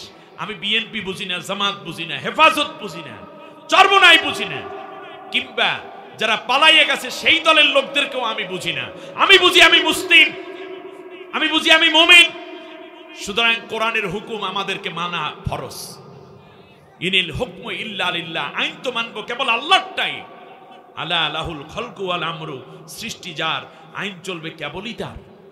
সুতরাং আগামীর পার্লামেন্টে আমরা সবাই মিলে ঐক্যবদ্ধভাবে আল্লাহর কোরআনের বিধানকে আমরা কায়েমের জন্য কাজ করব। আমরা সবাই রাজি? রাজি যারা হাত উঁচু করেন। আল্লাহ তুমি আমাদেরকে কবুল করো। সবাই বলেন আমিন, আরো জোরে বলেন আমিন। এজন্য ন্যায় এবং ইনসাফ ভিত্তিক সমাজ কায়েমে সবাইকে এগিয়ে আসতে হবে, দল মতের ঊর্ধ্বে উঠে। আর এইভাবে বাংলাদেশ চলতে পারে না। অতএব যারা চলে গেছে ওনারা আর ফিরিয়ে আসিবে না, আজকের কোরআন থেকে বুঝলাম। এক। দ্বিতীয় জানলাম, যারা হতাশায় ভুগতেছেন তারা ইমানদার আসলে তাদের উপর বিপদ আল্লাহ কমাইয়া দেবেন, না আসলে আপনাদের পরিণতি, আপনারা বিএনপি জামাত টামাত বুঝি না, এদের উপর যে অত্যাচার করেছেন তার চেয়ে বড় অত্যাচার এবং কষ্ট আপনাদের জন্য অপেক্ষা করছে। কারণ আল্লাহ হয়তো বা ওয়েট করছেন, দেখি কি করে। তার কারণ হচ্ছে কি জানেন, আমরা যখন হজ করতে গেছি, আমাদের আরিফ ভাই, আপনি মোহতারাম, আপনি হজ করতে গেছেন না আলহাজ সাহেব, আমরা যখন মিনায় গেছি 8 তারিখে, তাই না? 9 তারিখে গেলাম আরাফায়, জিলহজ মাসে। 10 তারিখ 9 তারিখের সন্ধ্যার পরে আমরা চলে গেছি হলো মুজদালেফায়, ওখান থেকে পাথর সংগ্রহ করছিলাম না, ব্যাস। এরপরে মিনায় যখন ফিরে আসলাম 11 তারিখ সকালবেলা, তখন আপনাদের মনে পড়ার কথা, আসার সময় আমরা শয়তানের গায়ে পাথর মারিয়ে আসছি, ঠিক না? ওই দিন কয়টার গায়ে মারছেন? একটার গায়ে। সেইটা কোনটা? বড়টার গায়ে। ওই দিন বাকি পাশাপাশি দুইটা মেজো এবং ছোট দুইটা ছিল, কিন্তু কোনো হাজি মারে নাই। ওই বড়টারে মারিয়েই চলে গেছে। যাওয়ার পরে এদিকে যখন শুনছে যে জবা দেওয়া হয়ে গেছে, মানে কোরবানি হয়ে গেছে, সাথে সাথে কি করলো তারা? মানে এহরাম খুলে মাথা কামাইয়া স্বাভাবিক হয়ে গেছে, মাথা কামিয়ে এহরাম খুলে সহজ হয়ে গেছে, স্বাভাবিক হয়ে গেছে। পরের দিন যখন আসে তখন মায়ের শুরু হয় কোনটা থেকে বলতে পারেন? ছোটটা থেকে। ছোটটা, মেজোটা, বড়টা, এরপর আবার আর একবার শেষ দিনে ছোটটা, মেজোটা, বড়টা। এখন বড়টারে ধরছে, এর পরের মাইরি কিন্তু ছোটটা হইতে শুরু হইবে। যদি না বোঝেন সেটা আপনার ব্যাপার। অতএব আপনারা মনে করছেন যে বড়টারে ধরছে, আমরা বুঝি নিরাপত্তার সাথে আছি, কলার জুলাইয়া হাঁটার দিন শেষ। ছোটটা হইতে ধরার জন্যই কিন্তু এই অলরেডি অপারেশন ডেভিল হান্ট শুরু হয়েছে। আরেকটা কথা কানে কানে বইলে যায়, আলেম মানুষ খালি দাওয়াত দেন, হাদিয়া দেন, ভালো ভালো খাওয়ান, এইটা না, কিছু উপকার কইরা যায়। আপনারা মনে করবেন না যে আপনাদের নাম বুঝি কোথাও যায় নাই। এলাকায় ঘুরতেছেন, ওই যে আমাদের আরিফ সাহেবের সাথে একটু খাতিল ভালো, অমুকের সাথে খাতিল ভালো, অমুকের সাথে হুজুরের সাথে একটু হাদিয়া তোহফা দিয়ে দিই, কিন্তু আপনার নাম অলরেডি চলে গেছে। আমি গোপন কথাটা আস্তে আস্তে কইয়ে গেলাম কানে কানে মাইকের মধ্যে। নাম অলরেডি চলে গেছে। আপনার কোনো বিএনপি লিডার আপনাকে সেভ করতে পারবে না। জামাতের লিডার যে সুপারিশ করবে, জামাতগিরি তার শেষ। সেই দিন আসতেছে। অতএব আমি আল্লাহ রাব্বুল আলামিনের কোরআন থেকে বলছি, লাম্মা আমানু কাশাফনা আনহুম আযাবাল খিজি ফিল হায়াতিদ দুনিয়া, দুনিয়ার বিপদ থেকে আমি তোমাদেরকে বাঁচাই দেব। যদি পালাইয়া যাওয়ার পর স্বেচ্ছায় তোমার নেতা পালাইছে, তা থেকে বুইনের হাত ধরে বুইনে চলে গেছে, আপনাদের কথা চিন্তাই তো করে নাই। অতএব আসুন, আল্লাহর কাছে তওবা করা ছাড়া আমাদের মুক্তির আর কোনো উপায় নাই। আজকের কথা থেকে বেসিক 4টা বিষয় আমরা জানলাম। সেটা হচ্ছে, যারা পালিয়ে যায় তারা স্বাভাবিক থাকে না, তারা পরাজিত শক্তি। যদি কোনো অপরাধ ছাড়াও পালায়, তারপরেও 40 দিন ইনসেপ্টি কেয়ারে থাকতে হয়, মরার মতো পইরা থাকে, জীবনে তারা কোনোদিন আর দাঁড়াইতে পারে না, ওটা সাকিম হয়ে যায়। আরবি শব্দ কি ছিল? এই পড়া। আগামী বছর আমাদের ভাই আরিফুর রহমান সাহেব, আরিফুল ইসলাম সাহেব বলেছেন যে হুজুর 15 বছর পর্যন্ত এই মাহফিলটা হয় না। আহা, কি দোষ করেছিল মাহফিল। আগামী বছর বিপুল উদ্যমের সাথে এবং উন্নত পরিবেশে আরো সুন্দর করে এই মাহফিল সাজবে, লাখো জনতার সমাবেশ হবে এখানে ইনশাআল্লাহ। সেজন্য আমি বলি যে যদি অন্যায় ছাড়াও ফিরে আসে, যে নিজেকে নিজে জুলুম করেছে বলে স্বীকার করে এবং মুলিম হয়, মানে কি নিজেকে নিজে ধিক্কার দেয়, তাকে ফিরাইতেও আল্লাহ ফিরান শক্তিহীন করে। সুতরাং আপনাদের দলের নেতৃবৃন্দ ফিরে আসবেন শক্তি নিয়ে, এই চিন্তা আপনার মাথা থেকে ঝেড়ে দেন, তাহলে কোরআনের আয়াতগুলোর সাথে পুরো সাংঘর্ষিক হয়। তৃতীয় হচ্ছে, এসে তারা কোনোদিন আর, যদি কোনোদিন পালাইয়া পুলাইয়া কেউ দুই একটা ফিরেও আসে, তাহলে তারা কোনোদিন কোনো পদ পদবি পাবে না, থাকতে হইবে গাছতলায় মানিকের মতো। বরগের উপর শুইতে আছে, উপরে গাছের ছাউনি, পোলা পাইনে ধরছে, কয়েকটা কিল ঘুষি দিয়ে একটা কি জানি ফাড়াইও ফলাইছে। এখন আপনি বোঝেন অবস্থা যখন এই সামনে অবস্থা এই রকমই হবে, সামনে ভালো কিছু নাই। তৃতীয় যেই বিষয়টা আমরা জানলাম সেটা হচ্ছে 40 দিন কিংবা 6 মাস, এটা ওভার হয়ে গেছে, কোনোদিন আর ফিরে আসে ইউনূস আলাইহিস সালামের সাথে কম্পেয়ারই করা যায় না। পঞ্চম যেই বিষয়টা জানলাম সেটা হচ্ছে প্রত্যেকের কাছ থেকে ক্ষমা চাইয়া নিতে হবে। যাদের থেকে পালাইয়ে গেছে তাদের সম্পদ নিয়েও যায় নাই, সন্তানও মারে নাই, আর আপনার নেত্রী সম্পদও নিয়ে গেছে আপনার দলের লোকেরা এবং হত্যা করে গেছে। সুতরাং ক্ষমা চাওয়া, ক্ষমা পাওয়ার কোনো প্রশ্নই এখানে আসে না, ঠিক না বলেন? ষষ্ঠ যেই বিষয়টা আমরা জানলাম আজকের আলোচনায় সেটা হচ্ছে, আল্লাহ রাব্বুল আলামিন চাইলে চরম বিপদ থেকে বান্দাকে বাঁচাই দিতে পারে, যেমন ইউনূসকে বাঁচাই দিছে। অতএব এইরকম বিপদ আমাদের জীবনে আসলেও আমরা কার কাছে ক্ষমা চাইব? জোরে বলেন। এখানে বিপদ নাই এরকম কোনো মানুষ নাই। সন্তানটা অসুস্থ, স্ত্রীটা অসুস্থ থাকে বেশি সময়, নিজের শরীরটা ভালো না, বাবা অসুস্থ, মা অসুস্থ, এরকম যত বিপদ আসুক আমরা বিপদের সময় দোয়া ইউনুস পড়ব। এবং আল্লাহ ওয়াদা করেছেন ফাস্তাজাবনা লাহু ওয়া নাজ্জাইনাহু মিনাল গাম্মি ওয়া কাযালিকা নুনজিল মুমিনিন।